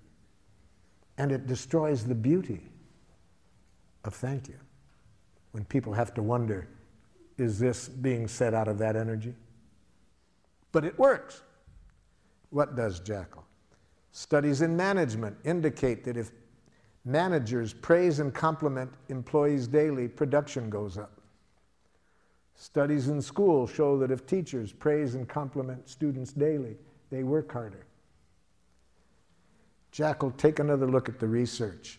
I think you'll see that that only works for a very short time, until people see the manipulation. And then it no longer works. And it destroys the beauty of thank you, because now you cannot even trust gratitude without wondering whether it's being used as a reinforcement, as a reward. Well, what about if I want to build up the other person's self-esteem? What's wrong with that? So, Jackal, you don't see the irony of that? What? If the other person can only like themselves when you compliment them, they have no self-esteem. You've just addicted them to your rewards. That they only feel good when you say something about them. They have no self-esteem. Okay. How does a giraffe say thank you? Or gratitude? First, there's three things that are involved in a giraffe expression of gratitude that give us energy to keep being a giraffe. See, the first thing in a giraffe expression of gratitude is we bring to this other person's attention concretely what they have done that has made life more wonderful for us. See, that's what we need to do daily. We need to bring our consciousness and attention to the power that each one of us has to make life more wonderful. Each of us is a powerhouse. We have words that have the power to contribute to making people's lives more wonderful. We have touch. We can touch people in ways that can make life more wonderful. We can provide services for people. We are powerhouses. The more we remember this, we'll not get caught up in any violent games. Why would we use our energy any way other than to make life wonderful when we remember that we have this power? So that's one thing we got to make clear in our expression of gratitude. Specifically what the person did, not some vague generality. For example, a woman in Geneva, Switzerland came up to me at the end of a workshop. Here's what she said to me. "You're brilliant." I said, "It doesn't help." She said, "What do you mean?" I said, "You know, ma'am, I have been called a lot of names in my life. Really, I have.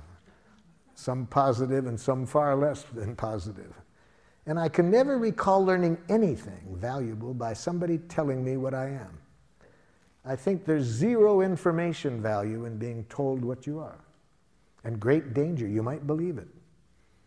And it's just as dangerous to believe that you're smart as that you're stupid. Both of them reduce you to a thing. You see, we're much more than either of those. But I can see in your eyes that you want to express some gratitude. Yes, and I want to receive it, but it doesn't help me to be told what I am. Well, what do you need to hear? What did I do to make life more wonderful for you? Well, you're so intelligent. No, it doesn't help. Doesn't help. What did I do? Oh, I got you. She opens up her notebook. She showed me 2 things that I had said that she had written down. She put a big star by them.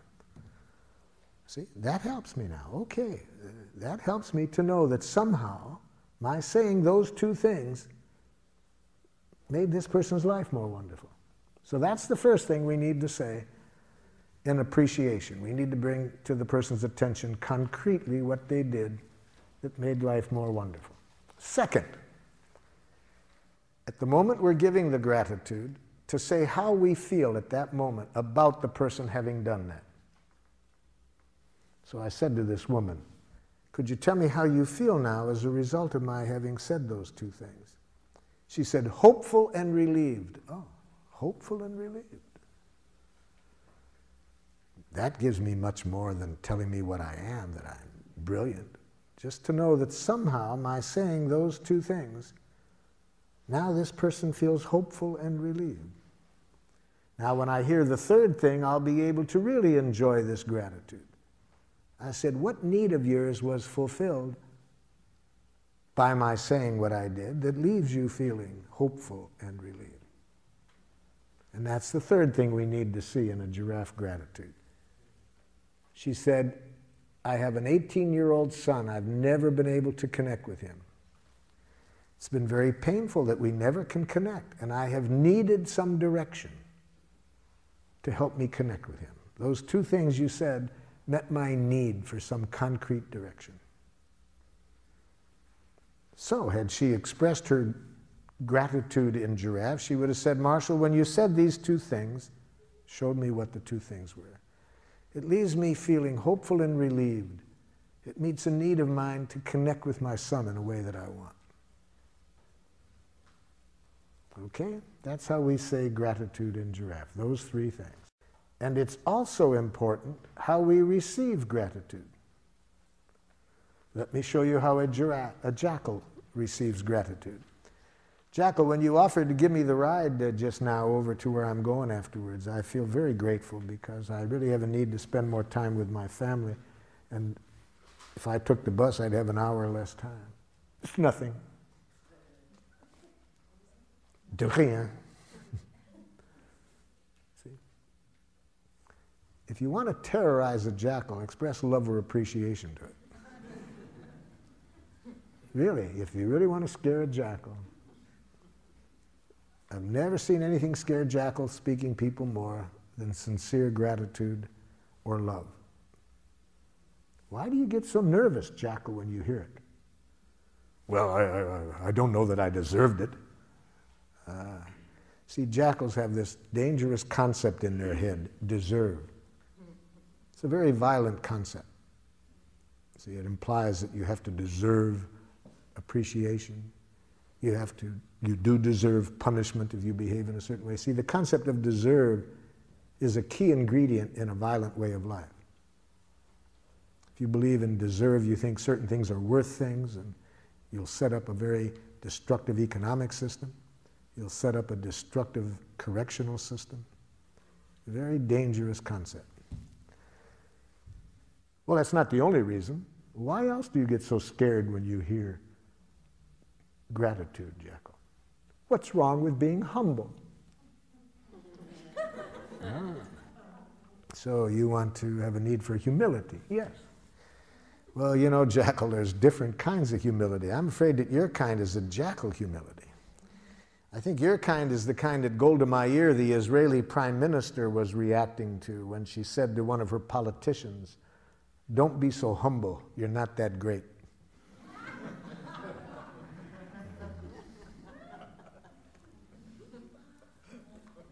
But the main reason that I believe that gratitude is so scary for many of us to receive is beautifully and poetically written in A Course in Miracles, where they say it's our light, not our darkness, that scares us the most. See, having been educated in this jackal way to hate ourselves, to think there's something wrong with us, it's a big jump to really see what I was saying, that we have enormous power to make life wonderful. And there's nothing we enjoy doing more than exercising that power. That's unfortunately, a pretty big jump for us to come to, but we can come to it. So that's how we say gratitude: observation, feeling, and need. Same literacy. Make sure it's coming from the heart to celebrate, and never to praise, compliment, reward. So any last comments or questions before our time runs out? I'm grateful for all your time and attention.